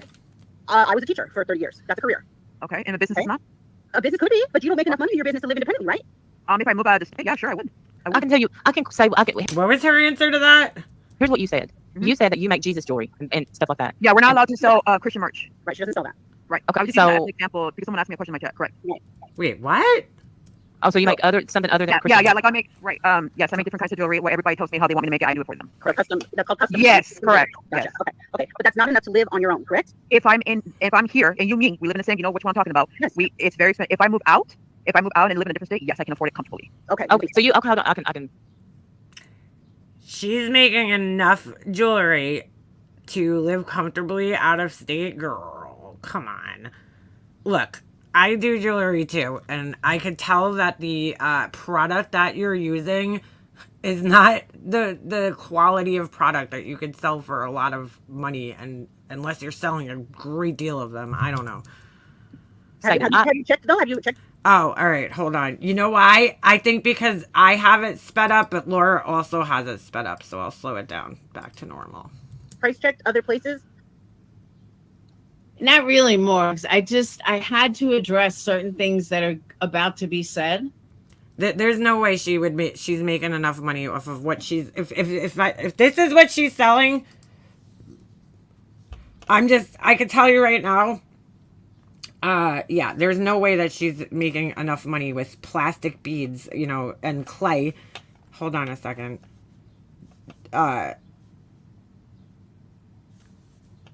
Like right here, these right here, these are just stretchy bracelets, okay? And Ash, you gotta tie your knots, boo-boo, a little better because they shouldn't be visible. You gotta learn how to tie them where they're not visible. But anyway, these are clay beads, okay, that are cheap. I mean, you could buy a bag of like 1,000 of them for like $5 at Michael's, How much could you really sell this for? I would say $5 at the most, honestly. If you do these, there's these bead spinners that literally it takes you 2 seconds to put something like this together. No work. You're literally just stringing, beads. These pearls are, if I had to guess, they're plastic. They're not real, actual freshwater pearls. So, again, I don't know. What could you maybe sell this for $10 at the most? This right here is just a cross that looks like you bought a pendant and then put it on a chain. That's easy work right there. These are beads from Michael's. I've seen these at Michael's. They're metal beads from Michael's, and these are metal beads from Michael's. Probably. I mean, I can't see you selling these for more than $5 to $10, a pop. Because of what they are. They're just strung bead bracelets. You're not, there's no craftsmanship necessarily except for laying them out. I mean, all right, if you want to say, though, these are metal beads. These are some type of metal alloy beads. I mean, how much could you sell them for? I don't know. Maybe she is. I don't know. Maybe there's a lot of people buying Jesus bracelets. That I was just If she was doing huge craft shows every weekend, she might be bringing home extra 200, 300 for a month. Yeah, not enough to live off of. taken back by it. First of all, the craft show is you don't just go there and set up and it's like, hey, here I am. You have to pay for that shit. Like, they make you pay to sit there. So you have to pay like $100 and then set up a booth. Like, I don't know, man. Yeah, that's what it reminds me of, Purple Rain. Exactly. Right, but I'm very close to my family. They don't want me to leave. Okay, Hey, but let's just say let's be realistic. You don't want to leave either, though, correct? I'm very close to my family. I want both. Right. Like 50-50, but I don't know. I'm thinking about it. I don't know. But if you were, You could move out of your house and still be close with your family. When I moved out of my house, I was very close to my mom, if not probably closer at times because we talked more, I mean, we talked a lot, obviously, when I lived home, but I'm just saying, like, when I moved out, I made sure to call her even more. In a weird way, it brings you almost closer together. She was a little angry with me at first, but I've handmade clay beads and fired them before. Yeah, like my earrings that I make, that's like a whole skill set that you have to have, like, and then there's a whole process. to ever live independently, you would need to have a job that pays you more than your business, correct? My business will come with me. I'm fine. And in addition to that, you would have to have a job too, yes? No, my If you're making that much money selling jewelry, okay, show me because Because Laura's like, I'm gonna start stringing fucking beads on a stretchy fucking wire, whatever the fuck it is. Cord, stretchy cord. I can't wrap my mind around how Ash can hang out with trashy Laura who bashes God every chance she gets. How can she call anyone out when she hangs with garbage like Laura? Girl, just facts, you got me. I don't get it either. I have a feeling she won't be in there anymore. I just have this feeling. I don't see how you're making that much money selling Jesus jewelry. I don't either. I'm going to have to agree with Laura there. I just don't see how she's making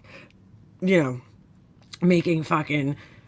I'm looking at the stuff she's making, and in my head, if I had to price it out as somebody who makes jewelry, I mean, you could only charge a certain amount for certain things, right? Like, I feel bad charging as much as I do, but my shit takes time. I mean, not saying that hers doesn't take time. Anything takes time, but I'm just saying, like, I gotta at least get paid for the time that it takes me to make it, right? But like, those are, store bought beads. Like, I don't know. It's not like she's specially. I don't know. I just don't know. I don't know if she could really sell it for more than $5 to $10 at the most. 15 maybe. Don't. So I get where Win-Win is going with this. It was brought up as Ash, you shouldn't work. Yeah, exactly. My dad owned a store when I was young, okay?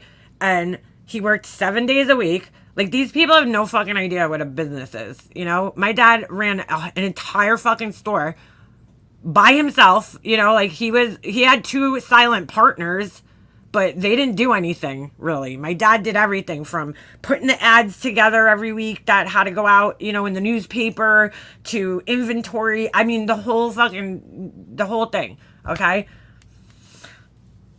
I've seen, both my parents worked in retail my whole life, so I've seen what it's like to run an actual real business. Like, that's why, like, what I do is a joke. Like, this is not a business, it's a little side hustle thing. Yeah, I'm getting to that incognito.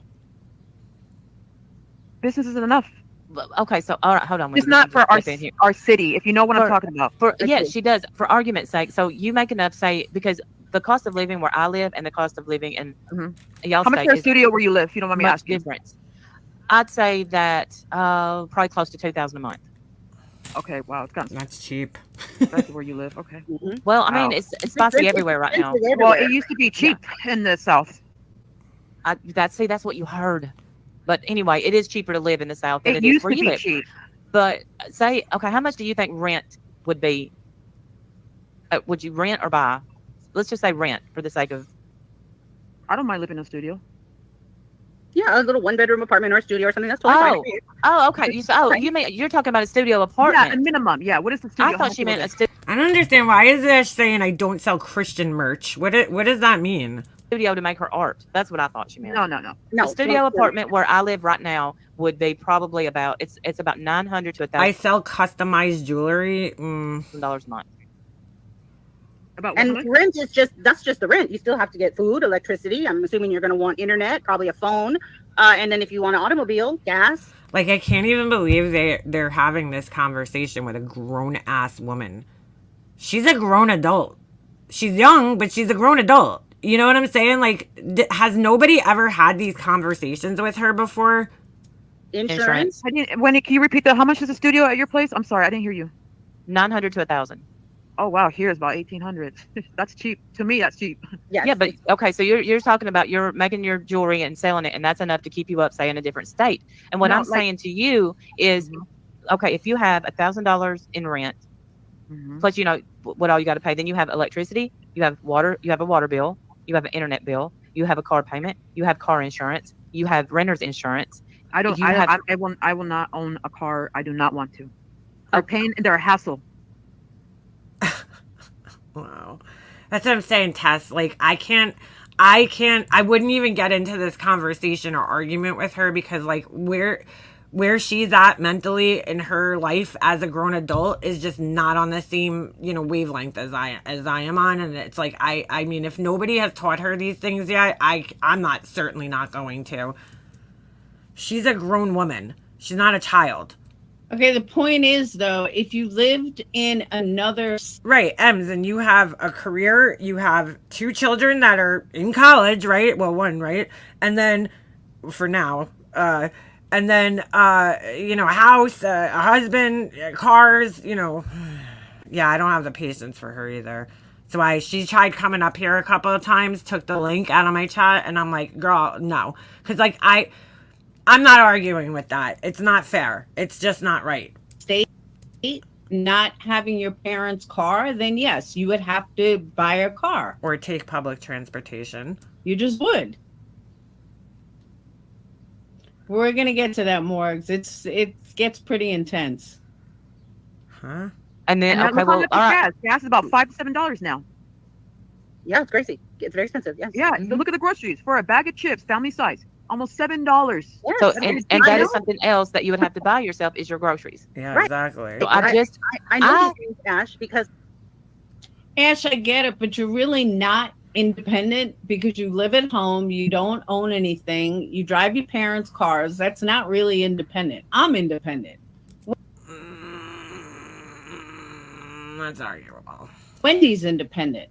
Randy has Wendy's independent. That I will say. 100% Wendy is independent. She had a great career as a teacher, right? Worked at a school. She probably has a pension. She probably has a good, retirement set up, 401k. Yeah, she's independent for 100% sure. Not on any government assistance as far as we know, right? She's 100% independent, Wendy. Pays her rent. I don't know if she owns or rents, but I'm sure she lives on her own. I know that. That would be somebody I would consider being a very independent person. Laura, it's debatable. a husband, so she's not. But when you live on your own and raise your kids by yourself, that's independent.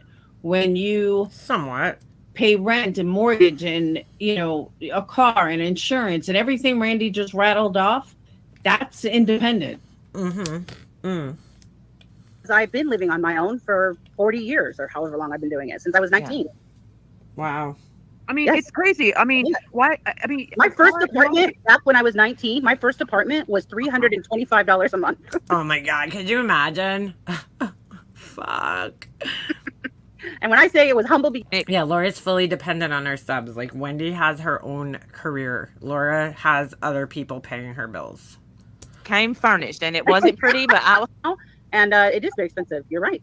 yeah, I It's mean, and when and while I'm living with my parents, I do help them, even though they don't want me to. I don't know why, but I don't listen to them. I said, no, I'm going to help you. Well, I think I'm not just staying in my house, not doing that. No, I do stuff, you guys. I help my family and everything. I don't stay home. I don't know why people are saying that. Okay, so here's what. so Oh, go ahead. well, what I was going to say is, when I need advice about certain things, I go to Wendy, and vice versa. But I'm gonna go to someone who's been there, done that. That's why we get upset when you're giving life advice. Rash has a disability. I don't think she will live on her own. Look, I don't know how severe her disability is to the point. I don't know if it's to the point where she cannot survive on her own, but her parents, to me, look, to me, it sounds like her parents are kind of, what's the word? Like disabling her more than she probably has to be. I think, she's an only child. They have a tendency to be coddled a little bit more than, other children when you have multiple children. But it's like, girl, make a mouth start. I am a college student, live with my lovers and live on my own, though I do get help for my autism. Wait, you're a college student and live with your lovers? You have multiple lovers and live on your own? That's great. I mean, that's awesome. But yeah, they're like, she could go out and they enable her. Yeah, I guess that's what I guess that's the right word, right? Enable. I feel like they disable her though, because like they should be teaching her how to learn, how to grow up and be an adult and kind of pushing her out into the real world a little bit. I think she's a little coddled. The fact that her parents don't want her paying for anything, You know what I'm saying? They're disabling her from being able to do things as an adult. You know, like that's not good. They should be. I don't know. I don't know the whole story, but from what it sounds like, from what she's saying, I'm saying like it sounds like her parents should be, you know, trying to push her to like maybe go to college or, you know, go to a job, or like Huck said, she needs an adult to be in an adult program, right?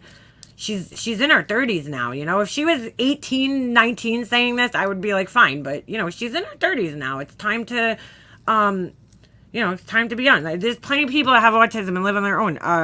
Dolls is autistic, okay? She lives on her own, pays her own bills, you know, she gets assistance, but she lives on her own, completely independent. And now again, I don't know the severity in either case, you know, or where they fall on the spectrum, but I know plenty of people that are autistic that live on their own and function fine. You know, I think I personally feel that Ash is a very high functioning person, you know, on the spectrum. So yeah, she's given the gift of living with her parents. She says she claims she could live on her own out of state. Oh, you're polymorph. That's interesting. On the internet when This is the life advice I give. Listen, I don't agree with I'm talking in general, not towards you guys. Like, I don't agree that And look, when you're a college student, you should be living with other people, you know? we should be working 9 to 5, and then we pay IRS. Like, we're already paying taxes. We're already paying budget taxes. And if you miss one number out, you go to jail. Like, what? Like, where are we? No, Ash, that's not how it works. You would get fined more likely than not. You know, if you put $102 instead of $103, they're not gonna send you to jail. You're just gonna probably get fined. Paying taxes. We pay taxes in our checks. We pay taxes in our income. Like, Yes. why? Why can we And- just and listen, our money? Why? Because that's just how life is. if you're making money off that business, you better be paying taxes. I I promise know, you. I do. I have to. You do. Unfortunately. Okay, so I heard that she said she wasn't paying taxes in her stream, and which is probably because she's probably doing all cash transactions, you know? So it's like there's no record of her income, right? People are probably buying these, you know, bracelets like, here's $20, or they'll Venmo her money, right? And then, you know, it's a gift, basically. Like, she's probably not paying taxes on this shit. And you know, yeah, we pay our Actually, taxes. I don't have to pay taxes because I'm independent. And you don't make enough. She doesn't have to pay taxes because she's independent. See, that tells me right there that most of her business is just cash and it's being, you know, under the table. Or she makes under 600. Yeah, exactly. Okay, I don't know what planet you heard that from, Ash. Just because you're independent, you get what's called a 1099, Just facts. I don't know. and you still pay. Look, I'm obviously dependent on my husband, but that was a choice that we made for our family. But like, oh my God, this is bad. Pay taxes every year. I have to pay taxes on YouTube. I got to pay taxes on the candle business. I got to pay taxes on Google. I got to pay taxes on Cash App. I got to pay taxes on PayPal. And I'm totally independent. Oh, dude, I'm moving to Washington. There's no fucking income tax there. I'll be there in 5 minutes. So I don't know who told you that. There are high functioning adult programs that help you, help the daily skills of living, learning, responsibility, life. Some are funded by the state.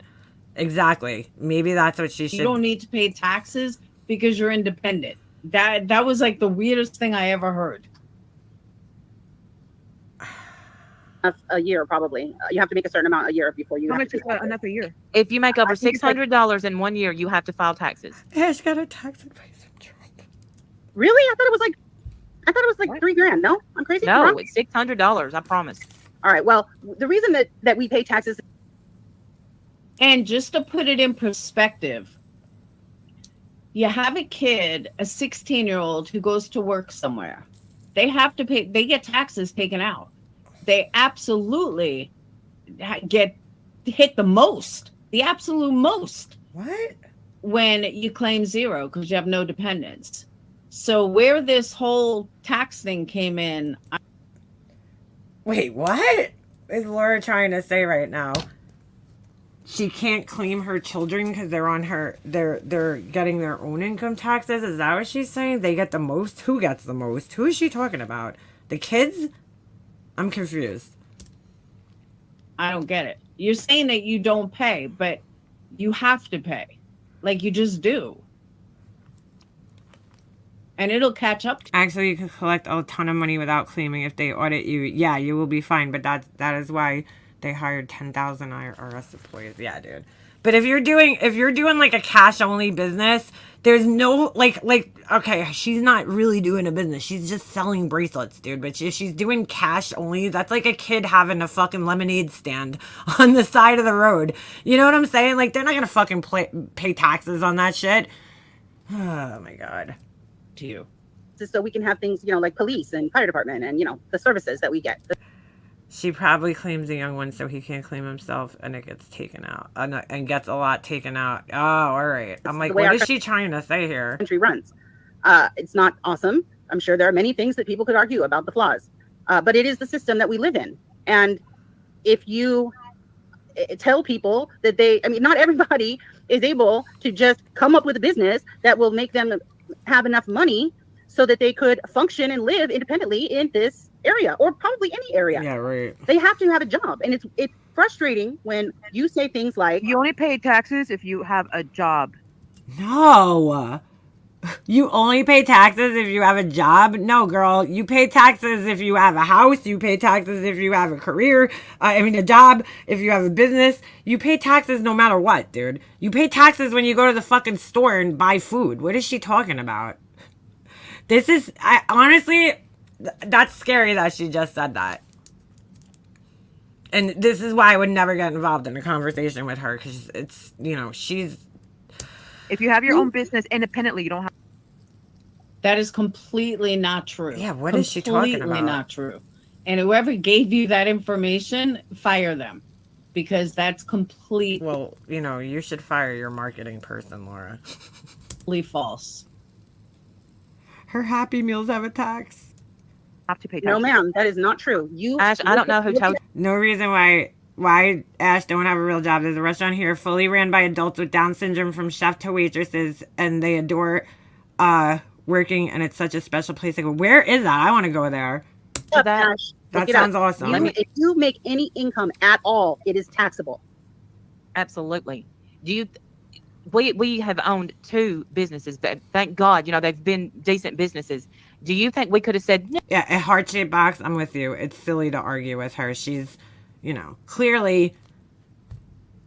It's like, dude, just size your opponent up, you know what I'm saying? Like, it's like fighting a child. Like, I hate to say that, but that's what it's like. I'm not gonna fight a kid. Like, come on. No, we're not paying those. And I'm not saying that Wendy and Randy are fighting her. I'm just, they're having a conversation with her and trying to make her understand things. But even that, I feel like that is not, I don't think she's gonna get it.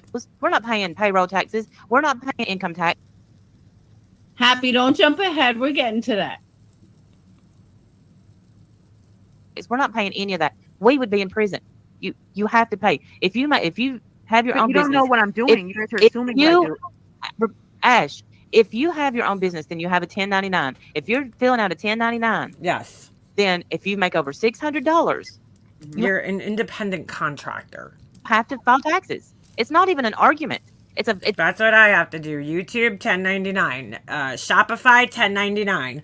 I'm responsible for my own taxes. Thank God I don't make that much money where I have to pay tons of money out. But if you were making like hundreds of $1,000s, you have to put money aside, a lot of money aside, and account for that. Like, what is she? She doesn't even understand that, which is pretty bad, dude. It's a fact. It's the law. No, I know when you have a job, right? And if you have your own business, No, if when you own a I'm not business. done yet. Any income, the income I make on YouTube, that's taxable. Yes. Right. When you have your own business, you're still taxed. Your income is still taxed. Okay. All of it.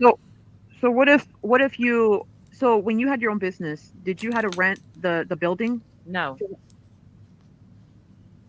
Why do you have to rent a building? You could run a business that is like a landscaping company. You don't need a building for that. You just need a place to park your trucks. You could rent a space to park your trucks.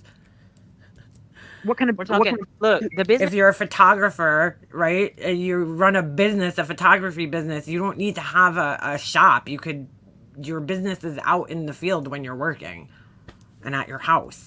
That we had and the business that you have, apples I and mean, some photographers have little studios, but oranges. I'm just saying.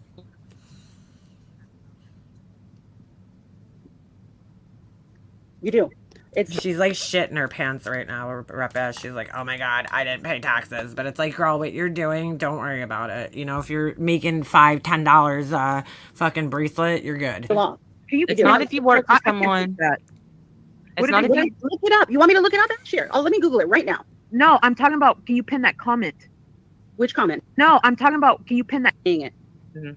You have to pay the government no matter what you're doing. That's illegal. The people cash, that's called under the table. That's what they call that. They call it minimum amount you can earn. Y'all shouldn't be getting a job. You should just do a business. Like, it's something easy. It's hard. That's what I'm saying, Jenny. I don't know why this took up so much of a part of the conversation. It was like overkill. To decide that you're going to make a business. Do we next hear about how much Randy pays or taxes she's responsible? It's so weird this turned into content. Seems desperate. It's a fucking conversation. That's going to sustain you, help you live independently, without any other help. Like, that's kind of frustrating for me to listen to you say stuff like that, Ash. Yeah. I mean, even when you want to run a business, you should probably, if you can, get a business degree, and then you'll know things about things, you know? Like, I understand you You'll have know things about things. an opinion about things, and you're, of course, allowed your opinion. So am I. But it is frustrating for me as a person who has lived on their own. Hi, I'm Emma. You know I absolutely love my planter. I will order my next item soon. Great work. Oh, thank you. You got it? I'm so excited. Thank you for ordering. I appreciate it. You were the first person that ordered that planter, actually. So I was like really excited to make that one again because I haven't gotten to like remake it because for some reason nobody's ordered it. But thank you. Has paid for my own way for 30, 40 years now because of my college, my career. To hear you say things like, you shouldn't do that, that's a scam, and Laura's avatar, I believe, is like a cancer ribbon. Is it? Yeah, it's a cancer ribbon. Just start a business. That's a frustrating thing. But honestly, on the list of frustrating things, that's at the bottom. That's not even the most frustrating. It's just where we were when you came in. What I really would like to talk to you about is... Can I explain the college first before... Sure. Oh my God. Okay, the reason why I said that. Okay, Ash, Charlie, you're so right. They really should teach these things in high school instead of some of the stupid shit that we do learn in high school. This is more important, you know?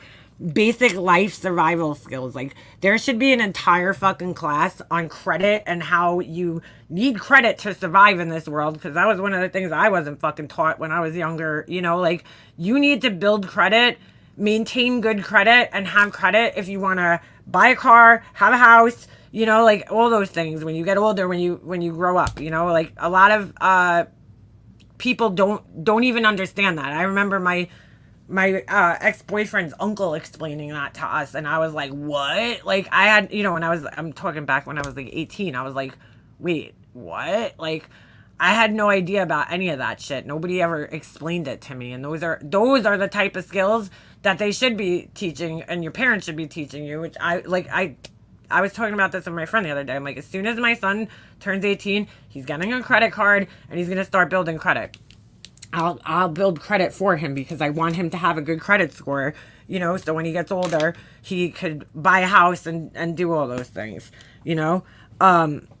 So those are things that they don't teach necessarily.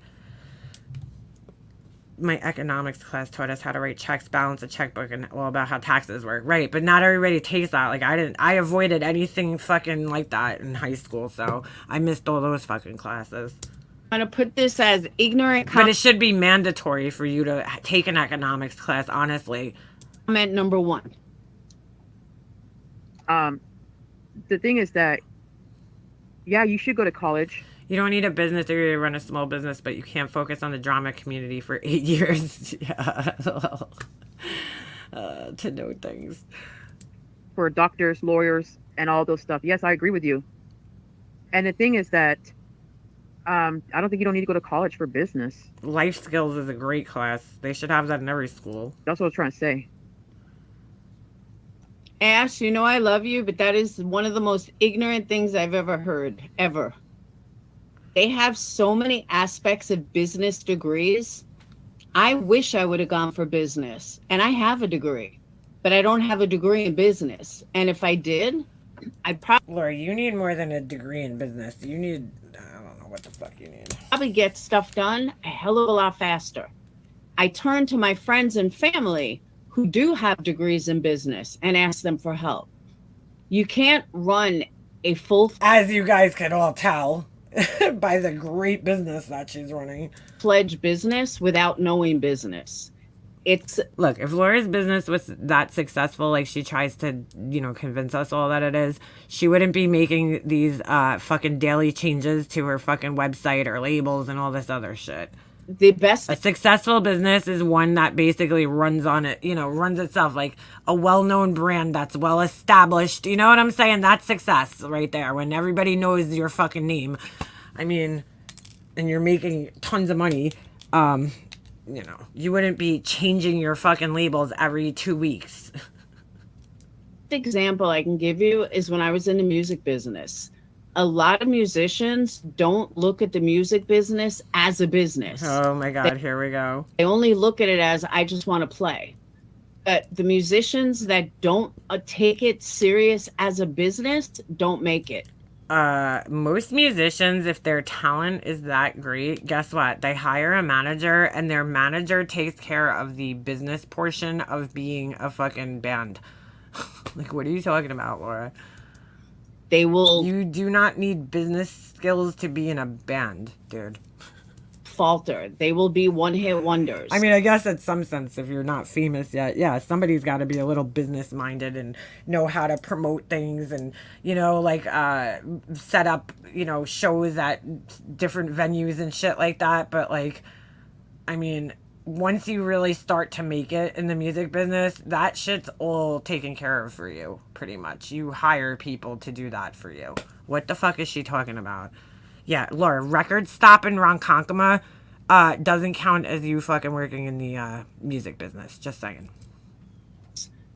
The ones that succeed and sustain the test of time are ones that know how to run a business. Sustain the test of time? One of the band members has a degree. Bro, like in every band, there's a band member. Every famous band, it's like, we're going to go interview Kiss. And, Gene Simmons is like, well, yes, I have a business degree. Like, no, dude, no. I've never heard of any musician that's like, yes, one of the guys, he's not only is he our drummer, but he's our businessman and he has a business degree. Like, what the fuck are you talking about? What the fuck are you talking about, dude? What? Like, what? How do you know this? Have you surveyed every fucking band out there and musician to see if they have a fucking business degree, Laura? What are you talking about? Oh my God. It's like the blind leading the blind over here. One of the band members is going for the degree, depending how old they are. One of the band members is going for a degree, depending on how old they are. Oh my God, I can't. All right, hold on. I gotta take a little 2-second break from this because I need coffee. Oh, I forgot to take my antibiotic. Hold on. All right. What are you fucking talking about, Laura? The band has a degree.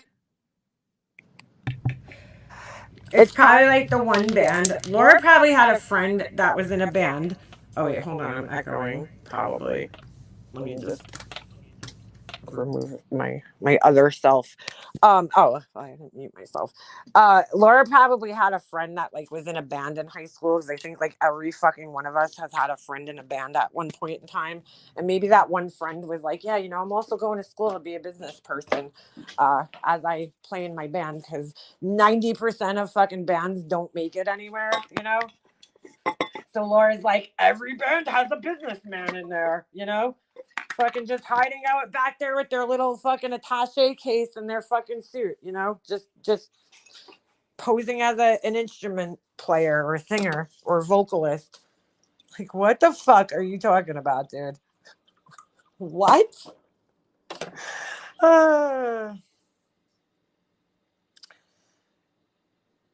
Laura, stop. You don't have a degree. We all know that you basically flat out told us you have an almost degree.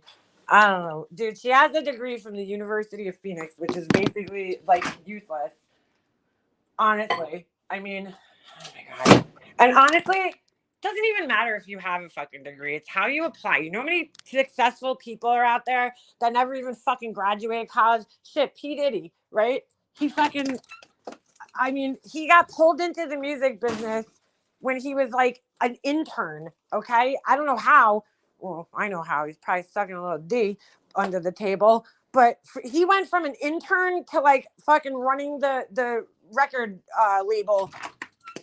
And he was still in college. I mean, you don't necessarily have to have a degree to make it anywhere. But, you know, it does help in many cases. But like, I don't know, like, Laura, yeah, you have a degree, but you're sitting home making candles. Like, having the degree doesn't make you smarter than people or, you know, more business savvy than anybody else. She's a groupie, that's it. She looked for a rock star to offer sex to, not the business. I mean, dude, that was just the most ridiculous statement she's made. Well, there's plenty more in this live stream. I mean, I can't sit here and play the whole entire thing, but yeah. Laura, come on, dude. What the fuck are you even talking about? Oh, fuck me. Oh, wait.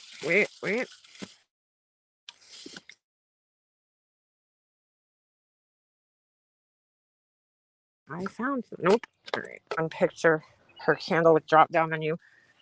Wait, what? With sizes and since done, you cannot. Wait, what? Laura's one picture, her candle with drop down menu with sizes and since done. You cannot view this if you worked at Amazon and came up with that website. You never be done. You idiot. Wait, what? Oh, girl, the talk to text does not understand New York.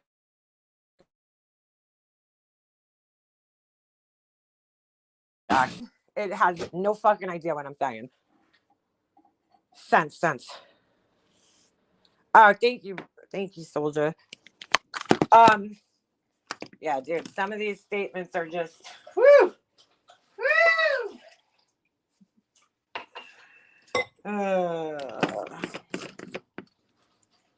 I don't get it, man. I love Laura's website. My favorite part about her website is that things say that they're on sale. And this has always been. I don't know why her marketing person isn't telling her to fix this shit.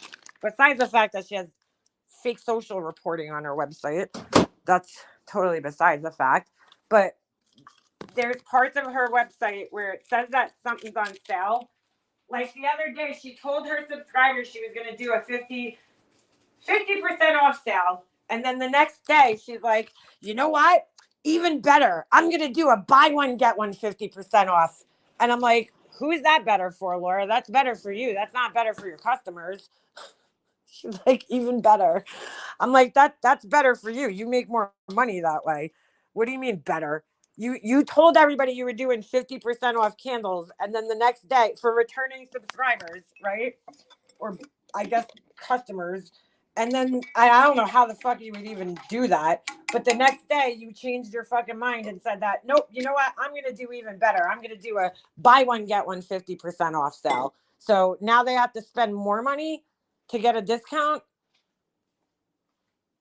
That's better for you, dude. That ain't better for your customers. I was like, okay. But anyway, she has things on her website that'll say on sale, and then it'll have a price crossed out. But the problem is that the price that's crossed out is the sale price on her website is the same price as everything else on her website. It's the same candle as whatever. She has a million of the same candle, just different scents. It's in the same size vessel, the same, everything else is the same. The prices are all the same. It's like 20 something dollars, right? But she has a couple of candles where the price is crossed out and it says 40 something dollars, right? And it says sale in red letters, but the sale price is 27 or whatever dollars, which is the same amount as all her it's the same price as all her regular priced items. So I'm like, that's not a sale, Laura. A sale is when it's cheaper than your normal price. So you can't raise the price up and then mark it down and call it a sale. That's like deceptive practices.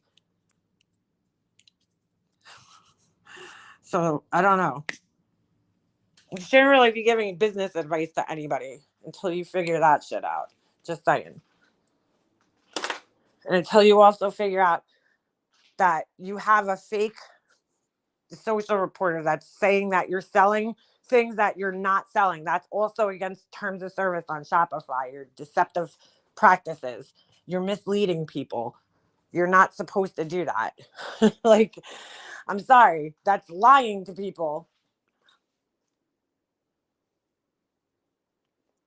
Yes, Laura sold 50 chicken wings in the last 4 hours. Left 4 left. Hurry, they're going fast. That's fake social reporting, dude.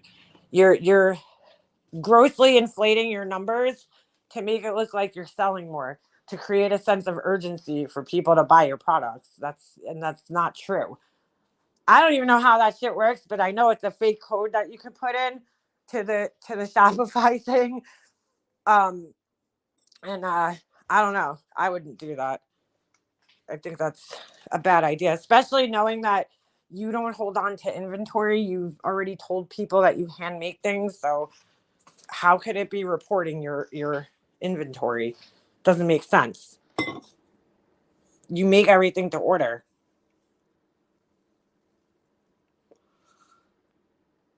It's not a good idea, dude. 1,500 sold in the last 24 hours. Well, she busted herself out on that when she made those candles for me and Jules and Ballet Babe, right? Or Tropical Gal, rather. Because when she originally debuted it, it had already said that like 5 of them sold, right? And then I was like, how did they sell when people didn't even know they were there? You know? Like, you want us to believe you're getting that much traffic to your website? Come on. You know, people from all over the internet are finding your website. Come on, dude. But like, it said 5 sold. Then the next day she goes live and or it was like a couple of days later, and she says on her live stream, "Oh, Jules, nobody bought your candle. Nobody likes you." I'm like, that's weird because it said 5 sold on your website. So how the fuck did it say that if nobody bought it? You just busted yourself. That shit's fake, which I knew it was when I saw it, because I'm like, how would it have already sold when people don't even know it's there yet? You just debuted it on your webpage. You want me to believe that, you know, people from all over the internet are just finding your website and you know, buying things without even knowing if that's like a real website or not? I don't know about that. Very hard to do.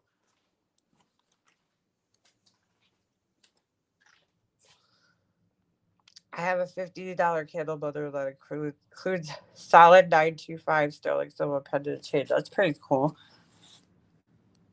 She's probably paying that marketing director. Yeah. Girl, I mean, come on. You know, you want us to believe that now after you busted yourself out? You're like, oh, sorry, Jules, your candle didn't sell any. And then I went and checked when I was playing it on my live stream, and the number changed again. It was like 3 sold. It was less than it had previously said. I'm like, something's up, Laura, with this little counter thing that you have on there. I think you should probably take that off, dude. It's like, if it's not true, I mean, but she's been, you know, I'm not surprised she's written fake reviews on her website. She had reviews on her website before she even opened it. Because I remember she showed me and I was like, Laura, who left these reviews? She's like, I wrote them. I'm like, well, that's kind of deceptive. You know, you're writing your own, like, the worst thing you could do is lie on your business. You're going to create a complete distrust with your customers, Laura. Like, come on.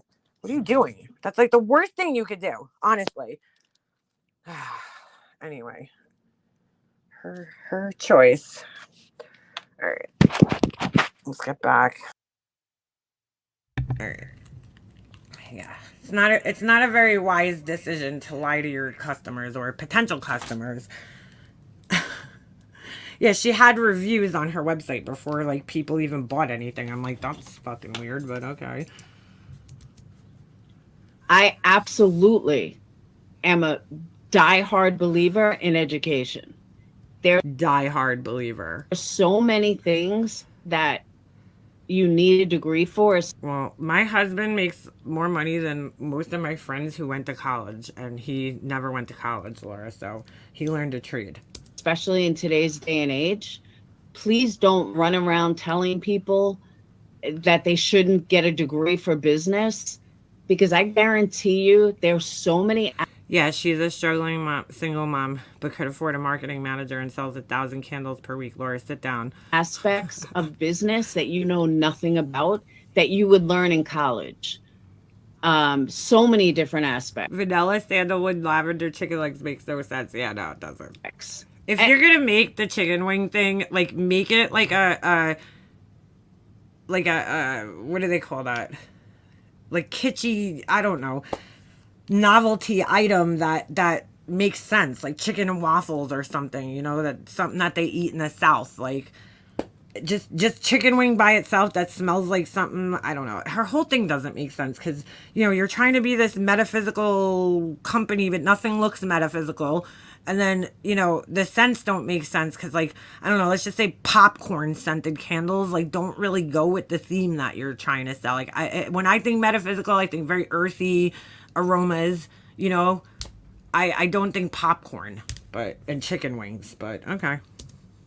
I have a degree that's useless, but you know what? It's still a degree. I still have a degree. I have a degree that's useless, but it's still a degree. So then what good is it, Laura? You just disproved what you're saying. You're like, I'm a big believer in education, even if you don't use it. Like, what? So what do you need the education for if you're not using it?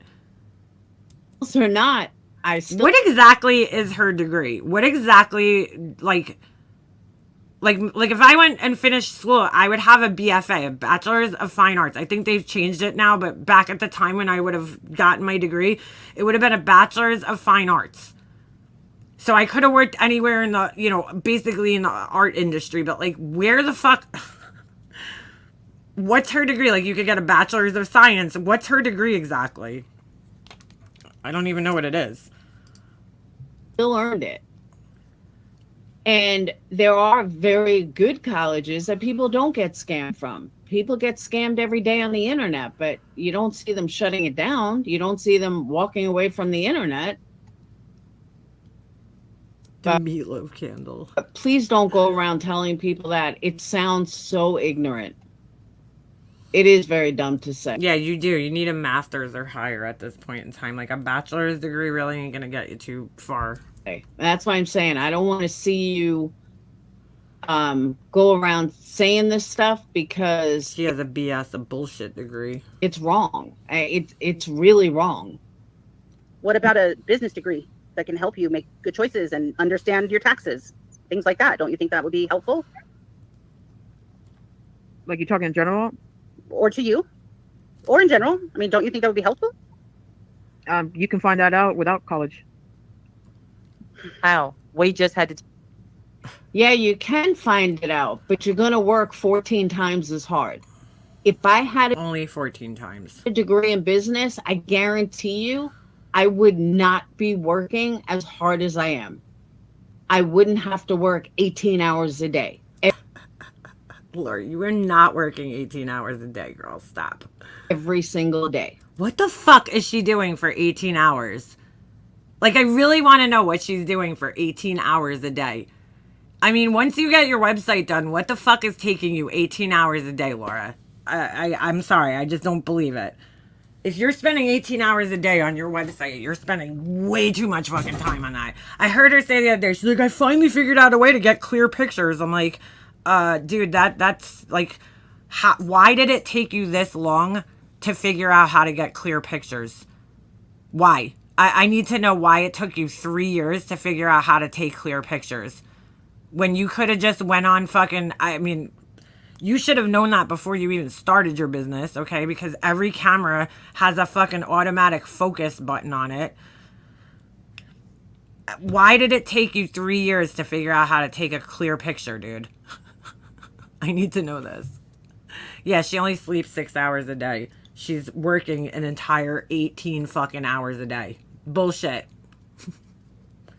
I'd be like, dude, her website, I'm sorry, I checked it out. Don't look like you've been spending 18 hours a day working on it. Not much has changed besides you put different pictures up with different labels. If that took you fucking 18 hours a day over the span of 2 weeks, I mean, you're doing something wrong, Laura. I'm sorry. I wouldn't have to, if I had a degree in marketing, I would. Why does she lie about this shit, dude? I just don't understand the purpose of fucking lying about this. I have a BS in biology and a minor in molecular biology. Get out of here. I didn't even know that, B-First. Didn't use it for many years, but come in handy with my current job. Right, like a lot of people I know, they got degrees and they don't even work in the field that they got a degree for. It's like crazy. She has a degree in psychology. That professor should be taken out. Yeah, Jesus. Know how to do social A bachelor's in psychology is really fucking useless, though. Like, what could you do with that? media. Besides, I would think use it to go to fucking get a master's, so you could be like a social worker or something. I would understand how to do social media. All the stuff that I'm working my fucking ass off You would need to take marketing then. now. If I had a degree in it, I would be good. I guarantee you, Ash, I could throw 20 business terms at you. You'll have no clue what they are. And you would learn them in college. You would know what they are in college. My son's in college. I'll throw terms at him. He'll know what I'm talking about. Oh my God. Your son's in college for something that doesn't even pertain to business, Laura. Dayton's not there yet. Dayton won't. That's true. You'll be paid less without a degree. And today's day and age, most people That's not necessarily true. are not going to hire you without a degree. Doesn't matter what the degree is in, but they're not going to hire you without a degree. And that's not necessarily true either. It depends on what you're going to, get a job for. Even if you own your own business. What? Most people don't. A BA or BS in psychology is useless to prepare you. That's what I would think, right? It's to prepare you to go for your next step to get your master's or your doctorate or whatever. Stay in longevity, owning their own business.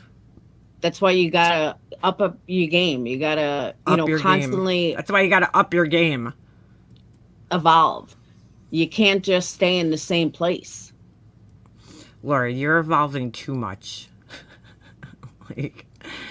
It's like one thing to add on to your business and just keep growing and, you know what I'm saying, branch out. But you are just reworking the same fucking things over and over and over and over again. I've seen no real evolution in your business. Changing labels a billion times is not really evolving. Changing your name on your business isn't evolving. Tell you that you had to pay taxes on your own business, and you said you went to college. I quit. So would you let someone file your taxes if? Okay, so usually whenever you have your own business, you have I'm talking about my friend, but you guys don't want to talk about it because of her, but you keep going at it. Don't draw attention to it then. About my friend. What? No one's talking about your friend. We're talking about you. I don't know your friend. Yeah, we're not talking about your friend. All right. So what did you want to talk to me about? Okay, who? Okay, you know what? It doesn't matter what. Laura acting like she's Elon Musk. It doesn't matter about college. She's like, you gotta up your game. That's my advice. Or whatever. You guys do whatever you want. I mean, it's really, honestly, but anyway. Laura's fucking Oh my gosh, she's Bill Gates over here giving advice out. Anyways, I want to tell you what you did twist my words about some of the stuff I said about yoked. I know about that Bible verse, Wendy. I know about that. I'm not stupid about that. It says, yes, you cannot be yoked together. They highly recommend that you don't do that, but it's not you have to do it. It's a highly recommended. Oh, so that's what it says in the Bible? Ash, there are people that are successful. You have to have a job. What do you mean there's people with no job that are still successful? How are you successful without a job? You can't be successful unless you bring in money. Success equals money. So how are you gonna be successful without money? I mean, without having a job. Without an income? Is that what you're trying to say? That's stupid. That's stupid. God said, and I highly recommend to you to try to get yoked. No, you know what I'm trying to say. Or does Come it on. say to not marry someone unevenly yoked? Right. What is it? What does it say? You know what? Hopefully, hold on for a second. That's what it says. It's not. Criminal Ed, the good stuff hasn't even started yet. Highly recommended. Hopefully, It's not frowned upon. It's a actual rule. hopefully, he will convert to Christian, but I cannot force him. But No, he you does like the Bible. He does. Mm-hmm. Have you read his Bible, his Quran? I know about the Quran. I don't agree some of it. Some of it? I didn't read the whole Quran because I'm not a Muslim, but I know some of it. I know what you're talking about. And this is where shit just goes left. I know But exactly here's what the- you're talking about. here's You're the talking about thing. Muhammad and Aisha, right? Candles are as chaotic as her thought processes. The continued Adderall abuse has turned her brain into mush. I'm talking about the guy that wrote it. How about, let's start with that guy. Muhammad did not was blind. He didn't read or write. I know which one you're talking about. Okay, just to clue you in, Ash, Muhammad is their Jesus. He does likes the Bible. The Bible. Muhammad is their Jesus. It's the Muslim Jesus Christ. That's what they believe is God, is Muhammad. Laura, Jesus is not God. What the fuck are you talking about, dude? Oh my god, bro. So I You don't mean know their prophet, their savior? where you got this information that you're about to sprout. It didn't make sense to me. That you're about to sprout?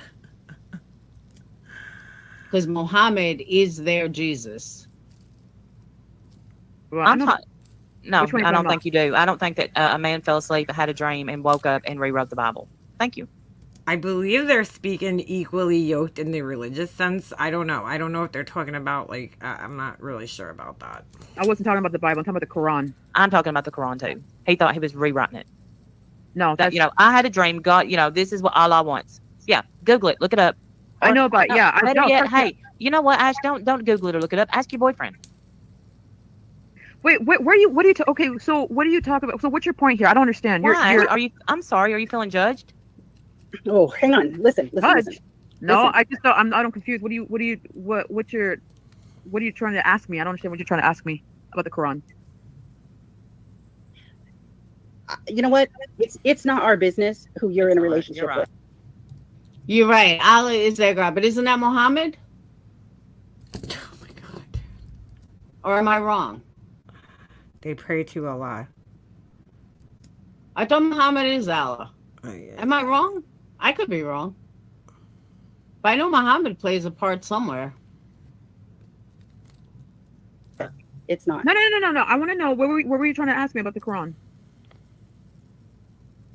I'm not. I'm gonna finish. I'm gonna finish what I was saying. Please Wait, real do. quick. I want to know what were I you wasn't gonna. You know what? There's nothing to ask. To be honest with you. You mentioned the Quran. You wanted to state something. What was it about? I want to know. Oh, I agree wholeheartedly. Rep Ash is not a beacon of light for Christianity. Her preaching turns people off to religious discussion. Absolutely. I said, do you believe? I asked you the question that man fell asleep. Allah came to him, and he rewrote. Okay, Muhammad is equivalent to Jesus. God is Allah. Is that right? Did I get that right? I haven't been in the Muslim religion in years and years. She hasn't been in the Muslim religion for years and years. Laura, when the fuck were you a Muslim, dude? She's like, I haven't been in it. Like she was in it at some time. talking like 25 years. It's like I haven't brushed up on my Muslim, But I knew Muhammad played something. So Muhammad is their Jesus, and he played something. What the fuck, dude? and Allah is their God, right? All right. Hey, Marie, you're not green. Exactly. If she was actually a perfect Christian, like right, like she thinks and followed the Bible, she wouldn't be with a Muslim. That's what they're trying to say to her, basically. The Bible and called it the Quran. Do you believe that? Are you talking about Muhammad? Who wrote it? I don't know who wrote it. Muhammad. Okay. If that's his name, do you Yes. believe that? The disciples wrote the Bible and the Quran. I believe that Muhammad did wrote the Bible. Not the Bible. The Quran. I do. Yeah, he wrote the Quran. That's not what I asked you. Do you believe that God came to him in a dream and told him what to put in that book? Right, and I'm answering you. Yes, that is true, but it is incorrect. They think that. That's what they think. Right. What do you think? That's her question. Oh, did she say that you're not green? Yeah, she called somebody out in her chat for not being green. Did that happen? I was spaced out for a second. What do you think? Do you think that God told someone to write a book like the Quran? Or Quran, I call it the Quran. No. But they believe that, so it is what it is. I can't force them. She can't force them, but she can force everybody else, right? What? I'm a little confused here. Hey, Tanya. Oh, So what? Okay, go ahead, Wendy. I'm going to zip it. I want to get off this topic because I don't want to Offend anyone. Yeah. I don't want to offend anyone, and I don't want to get too deep in the weeds because at the end of the day, it's none of our business who It's you not. decide to date. That's between you, him, and God. It's not between you and us and the rest of the chat. It's not between any of us. Okay, that's private. It's your business between you and him and Jesus. My point is that I If feel. you're saying the truth, Let me finish my I want to sentence. hear the truth. Hold on. Let me finish my sentence. I believe that likewise, in the same way that it's none of our business who you're with, it is none of your business who other people date Yeah. if they date someone that is the same gender as they are. Exactly. It's none of your business. I feel like you have made your platform, and I know you're very, very proud of being this, fearless Christian, and that is a good thing. I get that. We shouldn't be afraid. You're right. Right. We shouldn't be afraid. But you're However, twisting my words. I haven't even finished my words. How do you know what I've twisted? Can you please be patient and wait for me to finish my sentence? Please. Go ahead.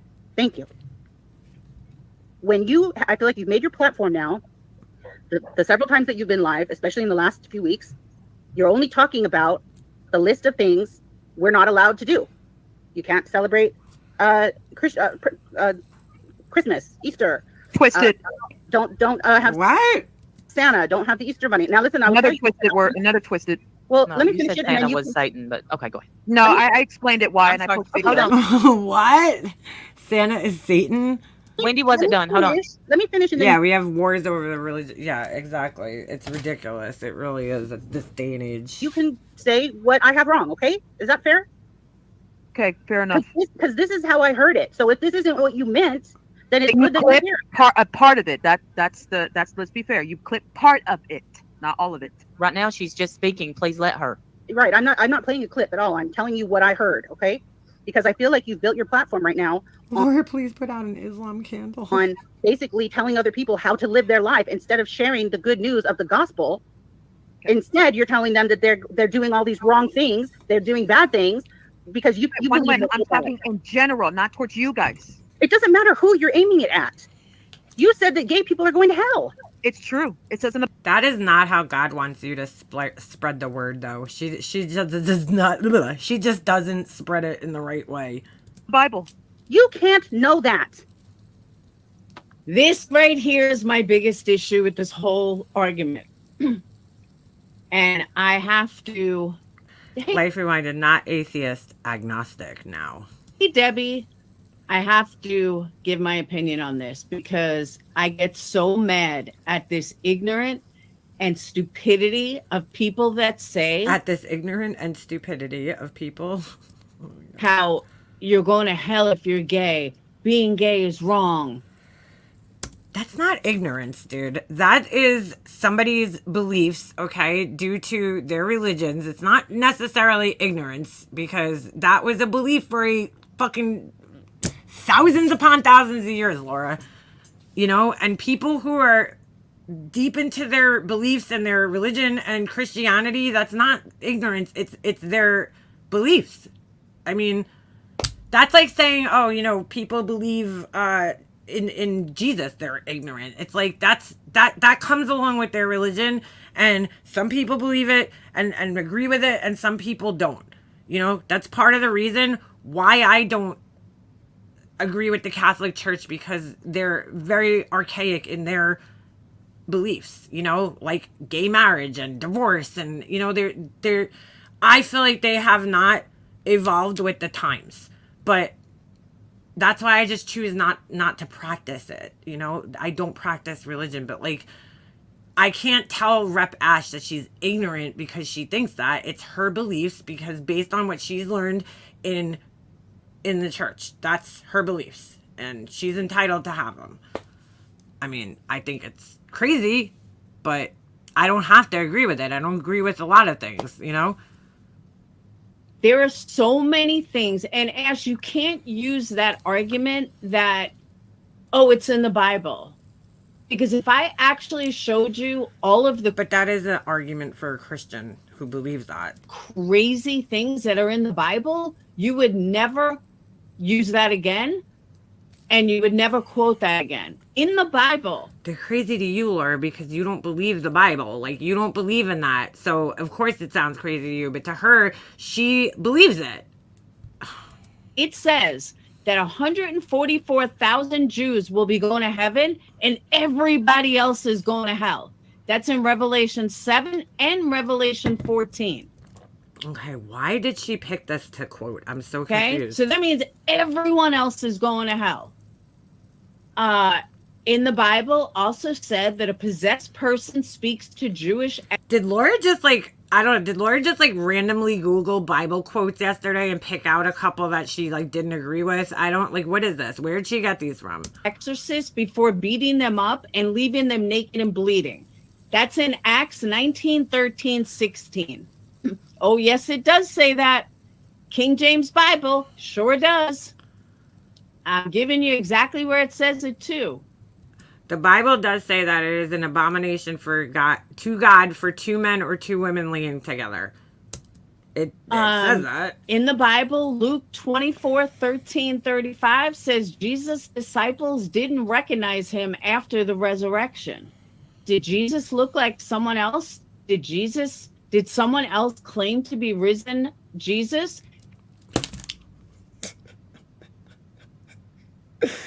Did Jesus look like someone else? Did someone else claim to be risen Jesus? What the fuck are you talking about? Oh my God, this is too much. How did Jesus' disciples not recognize him? Again, that's Luke 24, 13, 35. This is in the Bible. So I have tons more. Wait, so the fact that, the fact that he rose from the dead, okay, which we know is impossible, that's not the part that you find outrageous. You find the part that his disciples didn't recognize him outrageous?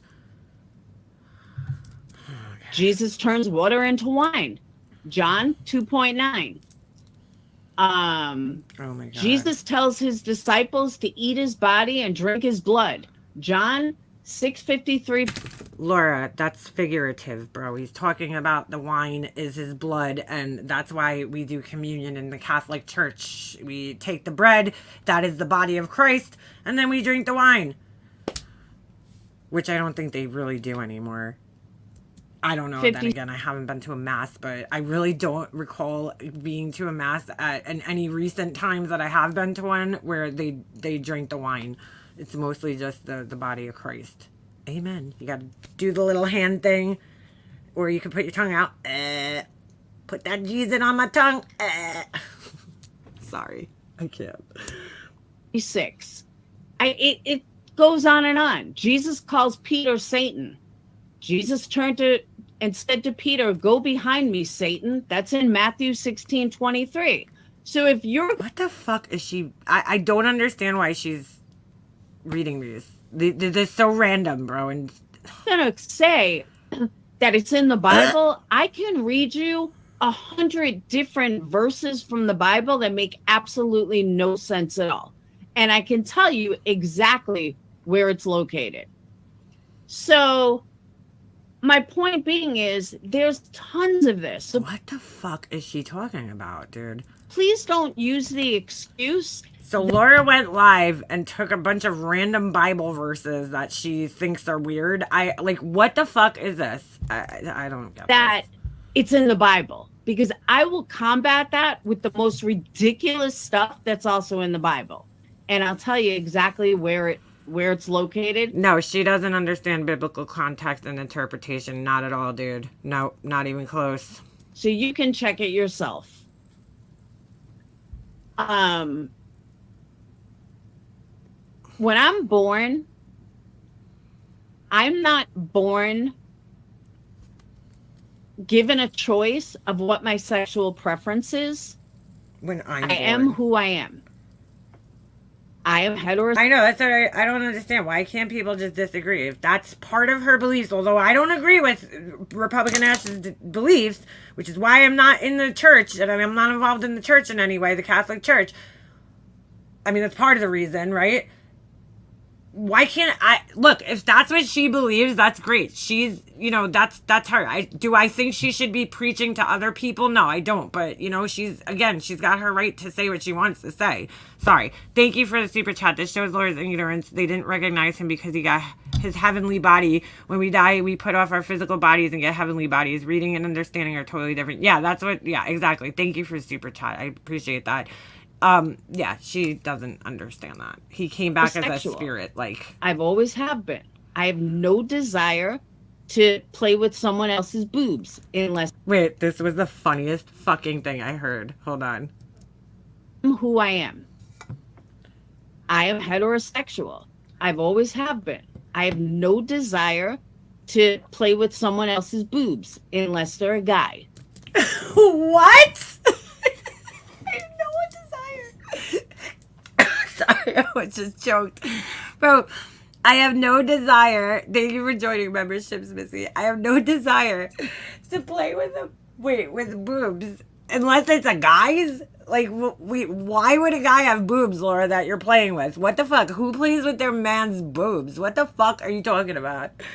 I have no desire to play with boobs unless it's a man's boobs. What? Why do your men have tits, Laura? That's what I need to know. She plays with man boobs. I can't. She's like, I don't want to play with a boob, but if it's a man boob, I'll play with it. Like, what the fuck, dude? Oh my God, bro.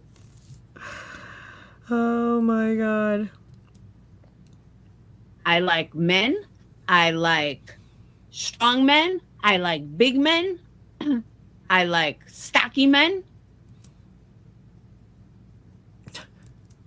It's not a choice. This is how God made me.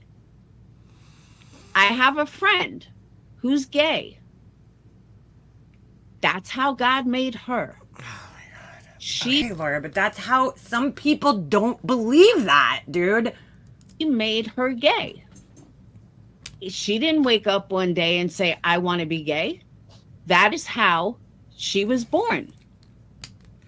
It was never a choice. She knew at a very, very young age that she liked girls. She knew from the time she was very little, she liked girls. She didn't like boys. She never wanted to see a boy's pee-pee. She wanted to see girls. She talks like such a child. She didn't want to see a boy's pee-pee. Girls' pee-pees. Yeah, right. It makes no sense. She's like, God created me to be straight. Laura, you don't believe in God. So if you don't believe in God, then God didn't create you. Doesn't make any sense, dude. And we all knew it, and she knew it. Because it wasn't like she woke up one as a teenager to say, well, I think I'm going to explore my sexual side. She just knew. So my point being is that's how God made her. Yeah. Yeah, babies aren't sexual. It's very true. Yes, Ash, God does make you gay. He's not against it. They were all gay back in the day. Oh, so Laura got the word from God, okay? And she knows that they were all gay back in the day. Everybody was fucking gay back in the day. No, Laura. Homosexuality, yes, there there's evidence of homosexuality, obviously dating back to, you know, the beginning of times, basically, and drawings and stuff like that. But not everybody was gay, clearly, okay? Because if everybody was gay back then, none of us would fucking be here, Laura, okay? Because as you know, it takes a man and a woman to fucking make, you know, a baby. So if everybody was gay back in the day, none of us would be here. The fuck, dude? Like, wow. Just fucking wow. They were all sleeping with each other back in the day. How do you know this, Laura? Were you around back then? And that's why they put it in the Bible not to do this, because they were doing it. They also say don't have a baby out of wedlock, but Jesus was born out of wedlock. Jesus wasn't born to a married couple. Jesus was immaculate conception, Laura. So obviously he was born out of wedlock. Mary was a virgin. She was a virgin. She never even had sex, according to the Bible. Oh my God, bro. The Virgin Mary, Laura. He wasn't born out of wedlock. It was the... Oh my God. Whatever. All right. I'm done. She's stupid. Adam and Eve weren't married. None of these people were married. But they're telling you... Adam and Eve weren't married. To make sure that you are married, don't have a child out of wedlock. Why not? They did. Like, seriously. They did. So why can't we? Hey. So my point being... So somebody writes in her chat, Adam and Eve were married. She has no fucking idea what she's talking about, dude. But Ash, the Bible also says that Goliath was 10 feet tall. He was not. How do you fucking know, Laura? Did you meet Goliath? Wow, dude. Oh, Adam and Eve were married? All right, my bad. You notice, like, she's... Look, nobody could prove whether these things happened or did not happen in the Bible, right? Obviously, some of them sound like some far-fetched things that it's just like, okay, that can never happen. Like, nobody could rise from the dead, okay? Nobody could get pregnant out of the clear blue sky, right? But I also can't prove that it didn't happen, you know? We can't prove that it didn't happen. I mean, science would say it cannot happen. That's impossible. But... I mean, she can't disprove some of the things that she's saying. So, like, stop telling people that they're not true. Like, you have proof, Laura. You don't have proof of any of this. Genesis 3:6 says Adam was the husband of Eve. So, yes, they were married. Yeah, she's just... Good Lord. If you look at Samuel 6:4-5... Exactly. There's a lot of metaphorical stuff in the Bible as well. That's what she doesn't fucking understand that. Like, the body of Christ and the wine, she don't get that. 5 golden hemorrhoids. No fucking, no education about the Last Supper or anything like that here. Which I don't expect necessarily, because Laura's, you know, supposedly grew up Jewish, so, you know, I wouldn't expect her to have a great understanding of the Christian, you know, of Christianity, but as a gay man, those that are Ash's views, they don't bother me. That's on her. Yeah, exactly. That's on her. I mean, you're still going to be you, right? Brantley, you're not going to change your lifestyle because Ash thinks that it's, you know, horrible to be gay. Like, oh my God, or it's wrong. As a trespass offering. And that is fact. Go look at 1 Samuel 6:4-5. Oh, dude, Laura, cough that fucking thing up already. Holy shit. After striking the Philistines with hemorrhoids in their secret... Did she say hemorrhoids? Heather Marie, thank you, member, for 15 months. Woo, that's a long time. Parts, he demands that they send him 5 golden hemorrhoids as a trespass offering. Did she say 5 golden hemorrhoids? What? Did she just say 5 golden hemorrhoids? What is it supposed to be? Because I can't even fucking... oh my God, bro. I don't... Oh my God, oh my God, oh my God, oh my God, oh my God, oh my God, oh my God. What is it? I don't even know what she's talking about because like I never heard anything about hemorrhoids in the Bible. So I am fucking lost.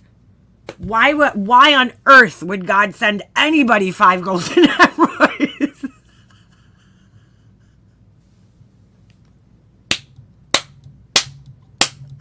Golden hemorrhoids. What is it supposed to be? I don't know. I don't know what the fuck she's talking about because I don't know. I don't know, but I have no idea.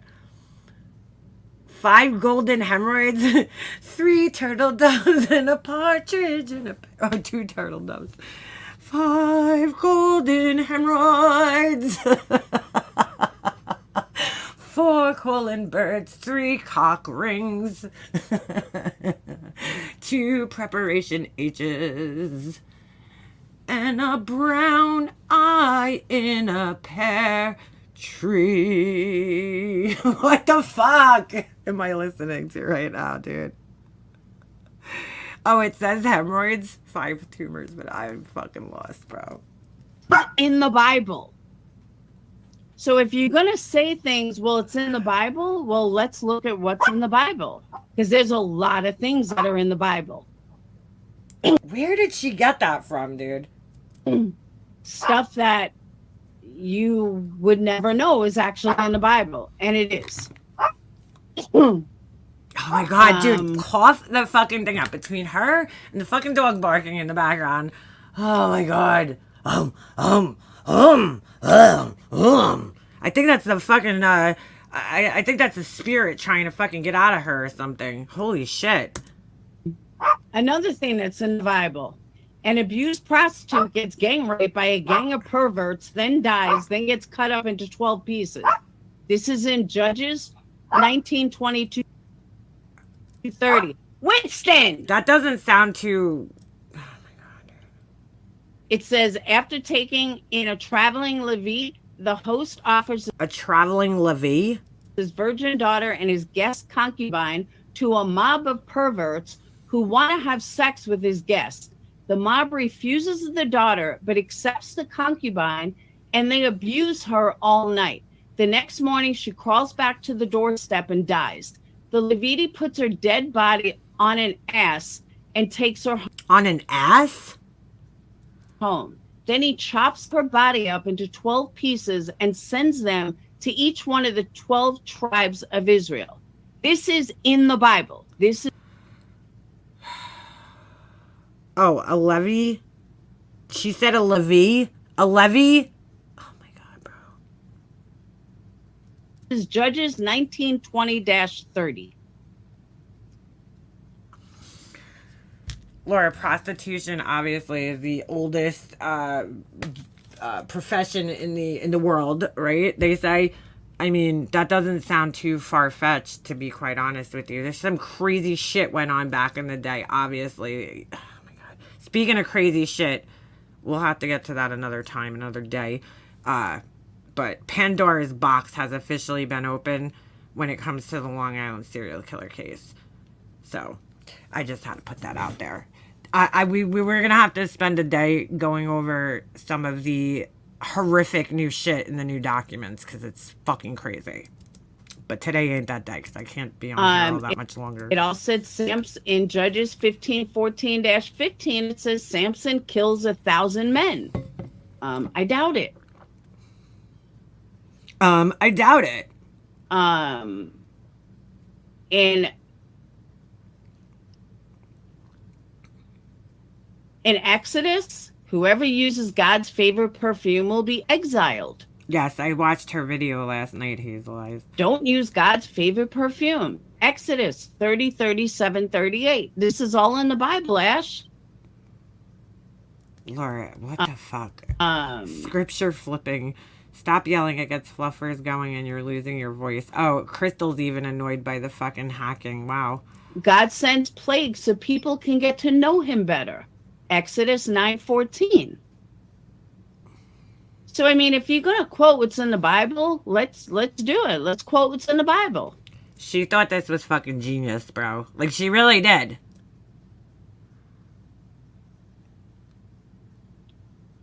Noah had 3 sons when he was 500 years old. Genesis 5:32. Crystal said in the comment over here, hold on a second. She said, stop yelling, it gets fluffers going and you're losing your voice. God created light. Does she think it's really talking about modern perfume? Probably. Probably. Yeah, he's wearing some Tom Ford. Before the sun and the stars. God spent a day making light before making millions of stars. He made the stars also. And almost as an afterthought, he makes trillions of stars. Genesis 1:14-19. So my point being, and again, if you weren't here earlier, I apologize. And I'm not trying to offend anybody's religion or anything to do with that. And I said that I put a disclaimer in the beginning. My point being, let me clear my throat. is that absolutely, like, bitch, clear your fucking throat already, please. Absolutely, Rox. My point being is that I am so sick and tired of hearing people judge someone else for the way they're born. People are born gay. It's not a choice. Nobody wakes up and says, I think I'm going to be gay today. But Laura, that's your belief. There are people who don't feel that way, you know, which they have a right to feel the way that they feel. I feel that, I agree that I feel like when you're gay, you're born gay. You know, you're attracted to somebody. I don't think you are born and you fucking realize it when you're a baby, but I think at some point in your life, you're just naturally attracted to, you know, the opposite sex. The same sex, not the opposite sex. That would make you straight. You know what I'm saying? Like, I think that it's a natural thing, but I mean, that's my opinion. I don't know, you know. Jesus. Doesn't happen. It is ignorant. It is stupid. It is wrong. And it triggers me. It really triggers me because nobody asks for that kind of life. A record amount of stupidity. And the problems that they have and the, you know, heartaches that they have and all the trouble and the hate crimes and everything. Nobody chooses that. You don't choose to be gay. That is how you're born. And it really does infuriate me that when people say, oh, it's against God, it's in the Bible. So are all these other things that are in the Bible. So if I just said, I just want to know though, is Laura infuriated just because she, for some reason, hates the Bible and hates religion and really can't stand people that quote the Bible, even though her son is in the Bible and she loves Tyler Feller? But like, if I just felt that on my own, okay, if I was just like, you know what, gay's a choice, right? If I just felt that and I didn't have, you know, the Bible wasn't my excuse as to why I felt that, would she still be so angry about it? It seems like she's only angry about it because people who are religious think it.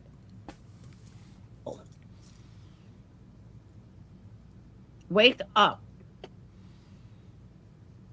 I don't know about this younger generation. I think many use sexual orientation for attention and clout. I think that started in our generation. I think there was when I was in high school or like college, there was like a trend of like, you know, girls, you know, being bisexual. It was like the cool thing to do.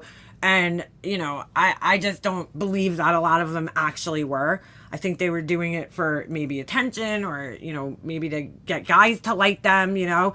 But I never fucking jumped on that train. But I'm just saying, you know, absolutely, I do think it's a trend. Just like nowadays, I think that there's a lot of kids who are thinking, you know, might be going through a confusing state and they're thinking to themselves, you know, I think I'm a boy or I think I'm a girl. And I don't think they truly are. You know, I think that you're born, obviously, with certain organs in place that make you who you are. It's a choice to change that. I absolutely think so. I'm sorry. But when you're born as, you know, attracted to somebody, that's a totally different thing. Totally different thing. But I think that trend right now where there's all these kids that are transitioning when they're not really, I don't really know if they actually really feel that way. That's a whole different story for a different topic that I don't want to get in because I know people have different beliefs, that, you know, on that. Yeah, nobody would want that, especially back in the day. Especially when being gay was like horrible. Fox, I just dropped it. I mean, I remember growing up, you couldn't be gay. I mean, in New York City, you could. What, Laura? And you couldn't be gay in New York City. You could. You could have been gay no matter what. It's just openly gay. Yes, back in the day, it wasn't as accepted as it is now today. Obviously, we have Gay Pride Month, which is this month, right? But it's way more openly accepted now than it used to be. Absolutely. But she's like, you could have been gay in the city. Like, I don't know about that. But you couldn't be gay. No, I think people are born gay. I don't believe anyone has a choice. You are who you are. You like who you like. Everybody has a choice at the end of the day, right? I could choose to like women one day, right? I just don't because I am attracted to men naturally. But I mean, Laura, that's your beliefs, and then Ash has her beliefs. So you're like, oh, I'm not here to offend anybody and tell them what to believe, but you're sitting here arguing with Ash about her beliefs. I'm not ever going to sit here. I don't agree with Ash's beliefs, but she has a right to believe what she wants to believe. So I'm not going to sit here and argue with what she believes. She has her reasons for believing what she wants to believe, and that's her choice, and, you know, that's her life and her beliefs. I don't believe the same things as her. But her beliefs do not affect my life. So I really don't care what she thinks. At the beginning of this, you said that you're not trying to judge anybody, this, that, and the other thing. But you then went on the whole entire live stream and judged Ash for her beliefs. It's like... No. I believe we all struggle with things in this life. Laura claims she was born an addict, but doesn't practice addiction, even though we all know that's a lie. I believe we all have things we struggle. Absolutely. Do I have the choice to be gay? Yeah, of course I have the choice. However, I wouldn't make that choice because that's not what I like. If you like the same sex, then it's who you are. It's not a choice. Okay, Laura, we got your point. But for many, many years, people had to make that choice and be miserable for the rest of their life because being... It's not a choice. She's like, but for many, many years, people had to make that choice.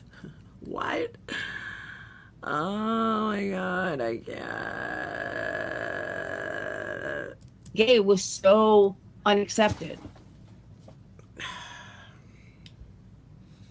No, Ash, it's fact. No, Laura, it's an opinion. She's like, it's fact. It's an opinion, Laura. You can't prove that. No, it's not false. It's fact.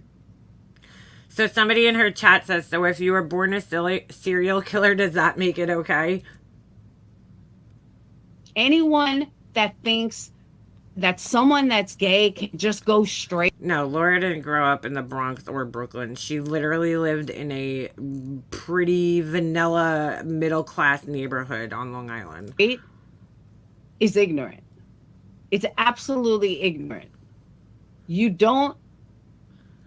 Yeah, she said they don't have a choice. In the next sentence, it's a choice. It's like, oh my God, bro. Your sexual preference is who you like. It's who you always liked. It's who you are. What? It's not a choice. And it's not a sin to be gay. He's over here judging all of us for willingly submitting ourselves to the ignorance. Girl, I don't blame him. And it mind blows me in 2024 that people still think like that.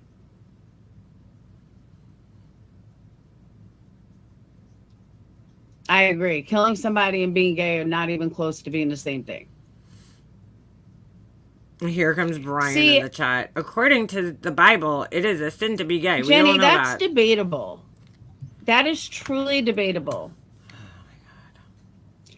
Hey, Orion. Orion, would you like a link? So now she's going to flip-flop back and forth from calling Orion, and Orion. A good person to take a link.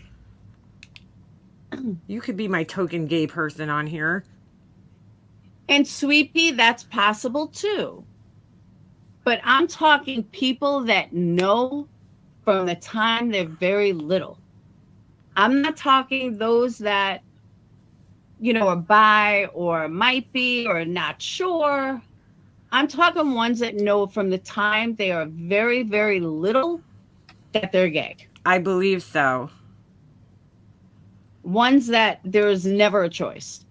One of Sage's best friends in the whole wide world has never wanted a penis, ever. She is all female. It's a sin to bang goats, but some people do too. Yeah, right? And that's all she wants is female. And she knew that from the time she was born. Nope. From the first time she liked girls. The same way same way I like boys. She liked little girls. Oh my God, Ash. Being gay and being a serial killer are the same thing. Are you really this ignorant? Like, are you seriously this ignorant? That's not ignorance. Oh, God, Lord. Exactly, Brian. You never wanted penis. Because you're not gay. You're straight. Oh my God, dude. I gotta speed her up a little bit. But Ash, please tell me you're not this ignorant. That's like homophobic. That is truly homophobic. That's not homophobic, Laura. Oh, yeah. Oh, thank you, KB Bells. Thank you. I appreciate that. The sins are not the same. The sins are not even close. Taking someone's life and being who you're born, yeah, it's also LGBT month. It's Gay Pride Month, right?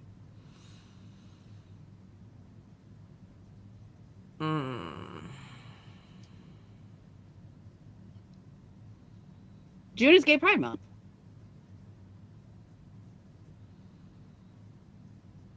It is Gay Pride So Month. look at this. Yeah. Look what Brian writes in the chat. I think being gay is something you could stop practicing if you wanted to for the sake of religion. I mean, I guess, right? If you wanted to, it's like, all sin is sin, Laura, none worse than the other. Laura doesn't understand any of that.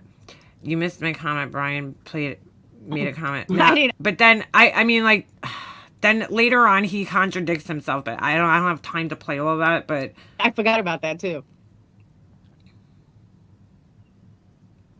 Box, I dropped a link for you, hon. What happened? oh, somebody's gonna come up on her panel. I really don't have time to play all this because I have things to do, but yeah. No, she did say that, Orion. She did. Orion. She did. Oh my God. She said that a serial killer and being gay is the same sin, and that's just not true. Here come the LGBTQ candles. Yeah, probably. I don't care what Brian said. Yes, he did. He humiliated his trans kid all over his community page for days, and then he came up here acting like he didn't do that, and he was just so accepting of him. I'm sorry. Never fall in love with a woman, but who the fuck am I to decide if it's wrong to do so? If you believe in God, then you believe in love for everyone regardless of gender. I'm going to keep my comments to myself on that one. I just don't understand why anybody thinks they have a right. Like, we're born a certain way. I was born straight. I can't help it. This is how I was. I don't understand why all these straight people are so angry about Ash for her opinion on this, you know, regarding what she feels that's written in the Bible. Like, I don't agree with it. I think she's stupid for sharing it online and condemning people online when she's not the person who should be doing that. But that's her choice, and it's her right, and it's her freedom, you know, it's her freedom of speech, and she's exercising it. I mean, she also has to stop being a fucking baby and allow, you know, that understand that when you say shit like that out in the public, okay, where you have all sorts of people, you're gonna get kickback on that, Ash. You know, sometimes you don't always have to share your beliefs with everybody and try to force your opinions and beliefs on everybody else. You know, nobody cares, honestly. But I mean, I guess some people do, but, you know, you don't have to force that on people. Born. I mean, you have to know coming out and saying something like that, it's going to be controversial and it's going to, you know, cause an uproar. I mean, come on. And I'll give you the example that I think she kind of does it for that reason. given other people on the same topic. When people want to say that God says that if, you know, they shouldn't be gay. Well, here's the other side. God doesn't allow certain women to have babies. What? God makes sure that certain women Bowl of energy. Laura better make that bowl of energy candle. It smells like chicken. cannot have kids. So then they adopt. Well, if you want to go by strictly what God, So now again, she's like, well, God says certain people can't have kids. But Laura, again, you don't believe in God. So why do you feel like God is in charge of all this shit then? If you don't believe in God, it just doesn't even make any sense. says God didn't allow them to have children. So why are they allowing them to adopt? God didn't allow them to have children. Good God. See, but Jenny, She went on to tell Jeff that's an awesome gay man. He was going to hell when he went up on the platform. It was so hurtful to him. I like Jeff. I felt, yeah. then it gets into people pick and choose what works for them. And he shared, and he almost felt that part really got me because he almost started crying at one point because he was sharing that. I could hear it in his voice that he was sharing his struggle that, you know, he grew up with between being gay and then, you know, trying to practice his faith as well. That's so sad. People pick and choose how it works because Yeah, Jeff is a gift to the world. He really is. it does have to do with God. If you believe that God creates miracles, and if you believe that God is the reason why we have X, Y, and Z, then you have to believe that God chose for you not to have children. What? What's up, girl? Are you there? Okay. All right. Hello? All right, I'm gonna have to stop this here because I do have to get off of here in a couple minutes. But and this person just, oh my God, bro, they start preaching a bunch of stuff. Their dad was a pastor or something. I think it's this person. Actually, no, I think she came on and then somebody else came on, and then later in there, Brian comes up, Ash comes up, and that's when things just get fucking ignorant. And I wish I had time to play some of it, but I really can't be on here all that much longer. But Laura, you just, you know, there's just certain topics that I feel like she probably should just stay away from, and this is probably one of them. Probably one of them. She couldn't even see the hurt she was causing. No, Ash is, I don't know what her need is to get up on here and preach like that. I don't know. I don't know what she thinks is going to happen. This is, you see, this has been going on for years, okay, with her. Jesus. This is so much, this has been going on for years with Ash. She's been saying these things, you know, so it's part of the reason why I don't listen to her, because I'm just like, I can't deal with this stupid shit, you know? I mean, look, at the end of the day, everybody's entitled to their opinions, but exactly, it's drama for her. She knows that it's, I mean, come on, at this point in time, you know that getting up on a public platform like this and condemning people for their sexual preferences and telling them that they're going to hell and all this shit is going to get you not the type of attention you think. You're going to cause some controversy and people are going to get upset by it. You have to know that by now. You have every right to feel the way you feel and follow your religion and have your beliefs, but you don't have to, you know, shove them down, force them down everybody else's throat. Her excuse yesterday kept like, well, they're coming to my channel. Well, they're coming to my channel. Well, and you're right. They are. They're coming to your channel and they're listening to you. But I mean, you know, come on, you got to stop. You got to stop doing this. Ash thinks Trump was set up. That's all I need to know. Yeah, exactly. She's just a boob. Yeah. Jeff is a, I don't know. He's a creator, well, on here, and he's a very, very nice guy. And I wish he would do more DIY videos. I don't know if he has been. It is drama for her though. She absolutely says these things knowing that they're probably gonna upset people. Otherwise, why go live and say them? If that's your belief and you are very staunch in that belief, share those beliefs with the people in your church. Like, you're not going to convince the outside world that gay is evil, or people that don't believe that, and people that do. Like, you're not going to change anybody's opinion on it. It just doesn't even make any sense why you would even fucking try to, especially Laura. Like, what, you really think you're going to get up there? Laura just loves to argue, so she's like, ooh, great. This is a great thing for me to argue about, which it's like, Laura, you're not very well versed on the religious topic I'm not either. So I don't know if, hold on. I don't know if you make the best spokesperson for the, the other side of the argument. Jesus. Yeah. My name is Jeff 22 Jump Street. What do you mean? Yeah, Jeff's awesome. Trump was a Democrat at one point. I wonder if she knows that. Oh my God. I don't know. I got the impression yesterday that Ash is very like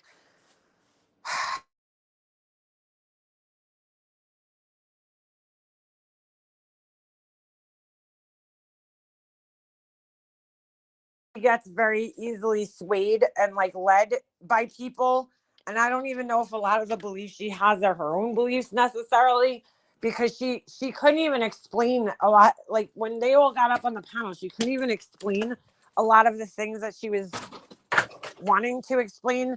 So she kept like pointing out what other people were saying in the chat. Where is Ovi? Hold on a second.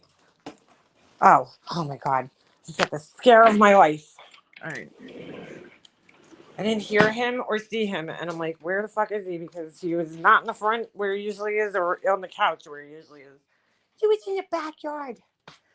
He likes laying in the sun on the patio. Right, Ovi? You big weirdo? Yeah, Jeff is a lovely person. Ash needs to realize we all have something we are dealing with until the day we leave this place. I mean, there was so much more. This discussion got so much more crazy once it was going on, but I just don't have the time to stream it today. I got things to do. But I mean, oh my God, just bad. I could not believe what I was listening to last night. I was just like, dude, this is crazy. Just absolutely insanity.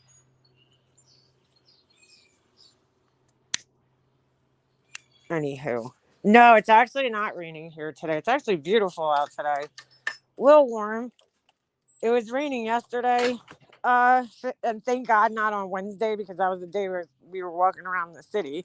But yeah, it was yesterday. It was disgusting. It was like all sticky and humid, but today it's actually really nice. Warm, but nice. Our school's done at the end of this month. End of June. Where are my damn packages? I'm still waiting for a couple more packages. I don't know if they got lost or what the story is. But yes. Thank you, Beefergs. And thank you for the 5 gifted memberships. I appreciate that.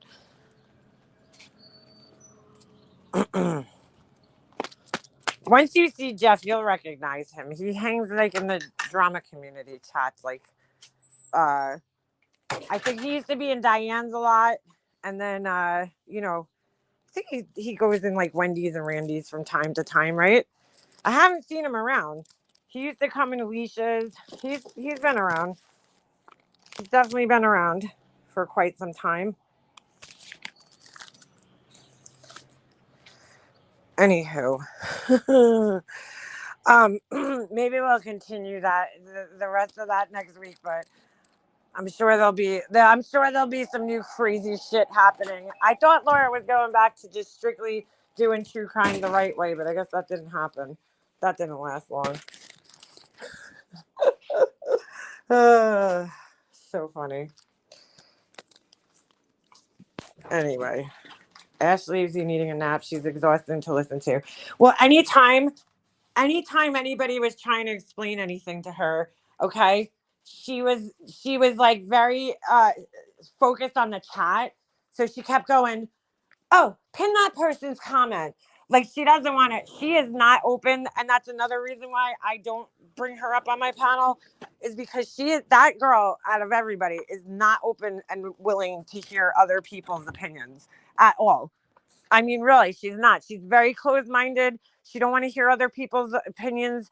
And unless your opinion is agreeing with what she thinks and feels, she don't want to hear it, and she don't listen.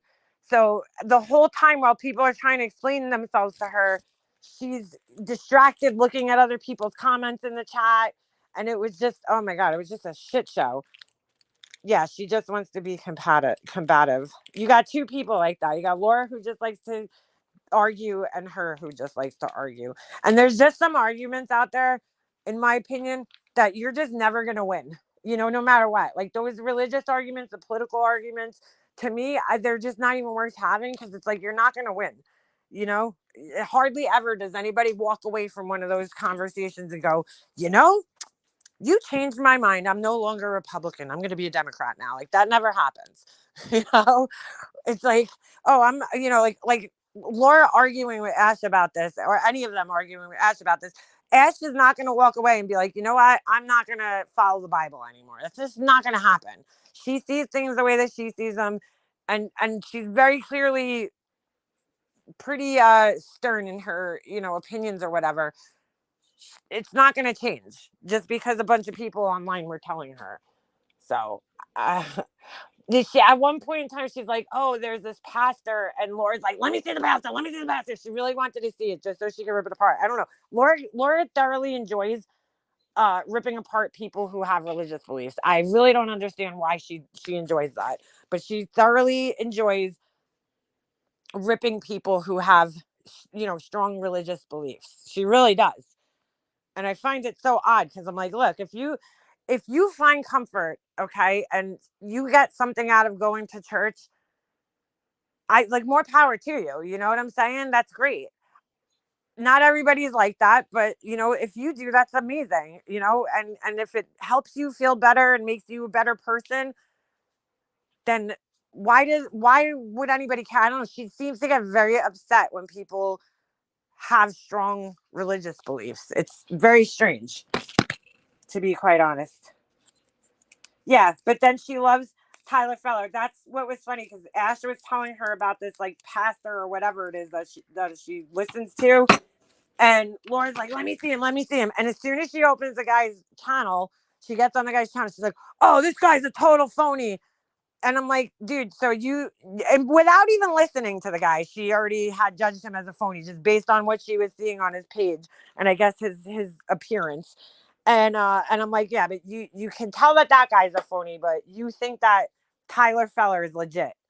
And not only do you think he's legit, you sent your child to him. Okay, dude. Yeah, Tyler Feller is repulsive. He's like that Micah Miller, the pastor, her husband. Same fucking bullshit artist. Tyler has music, puts her link in the chat. Yeah, that's what it's really about. Because I'm like, I don't understand. How could you respect? She doesn't respect anybody else's religious beliefs, but she respects his for some reason. So it's like, okay, dude. Sure. Yeah, he's all about money, and he's a liar. He cures, he tells people that he cures cancer. Okay. And she's cool with that. But then she'll sit here reading Bible verses that aren't, that's ridiculous. But I had to believe that she doesn't really actually listen to him, because if she did, she would be calling his ass out too, just as much as she calls everybody else's asses out for believing things, religious things. I mean, come on. Yuck on that Micah Miller husband now. Horrible. Yeah, he's disgusting. My kids went to VBS Vacation Bible School every summer. Get out of here. I mean, I'm like, come on, dude.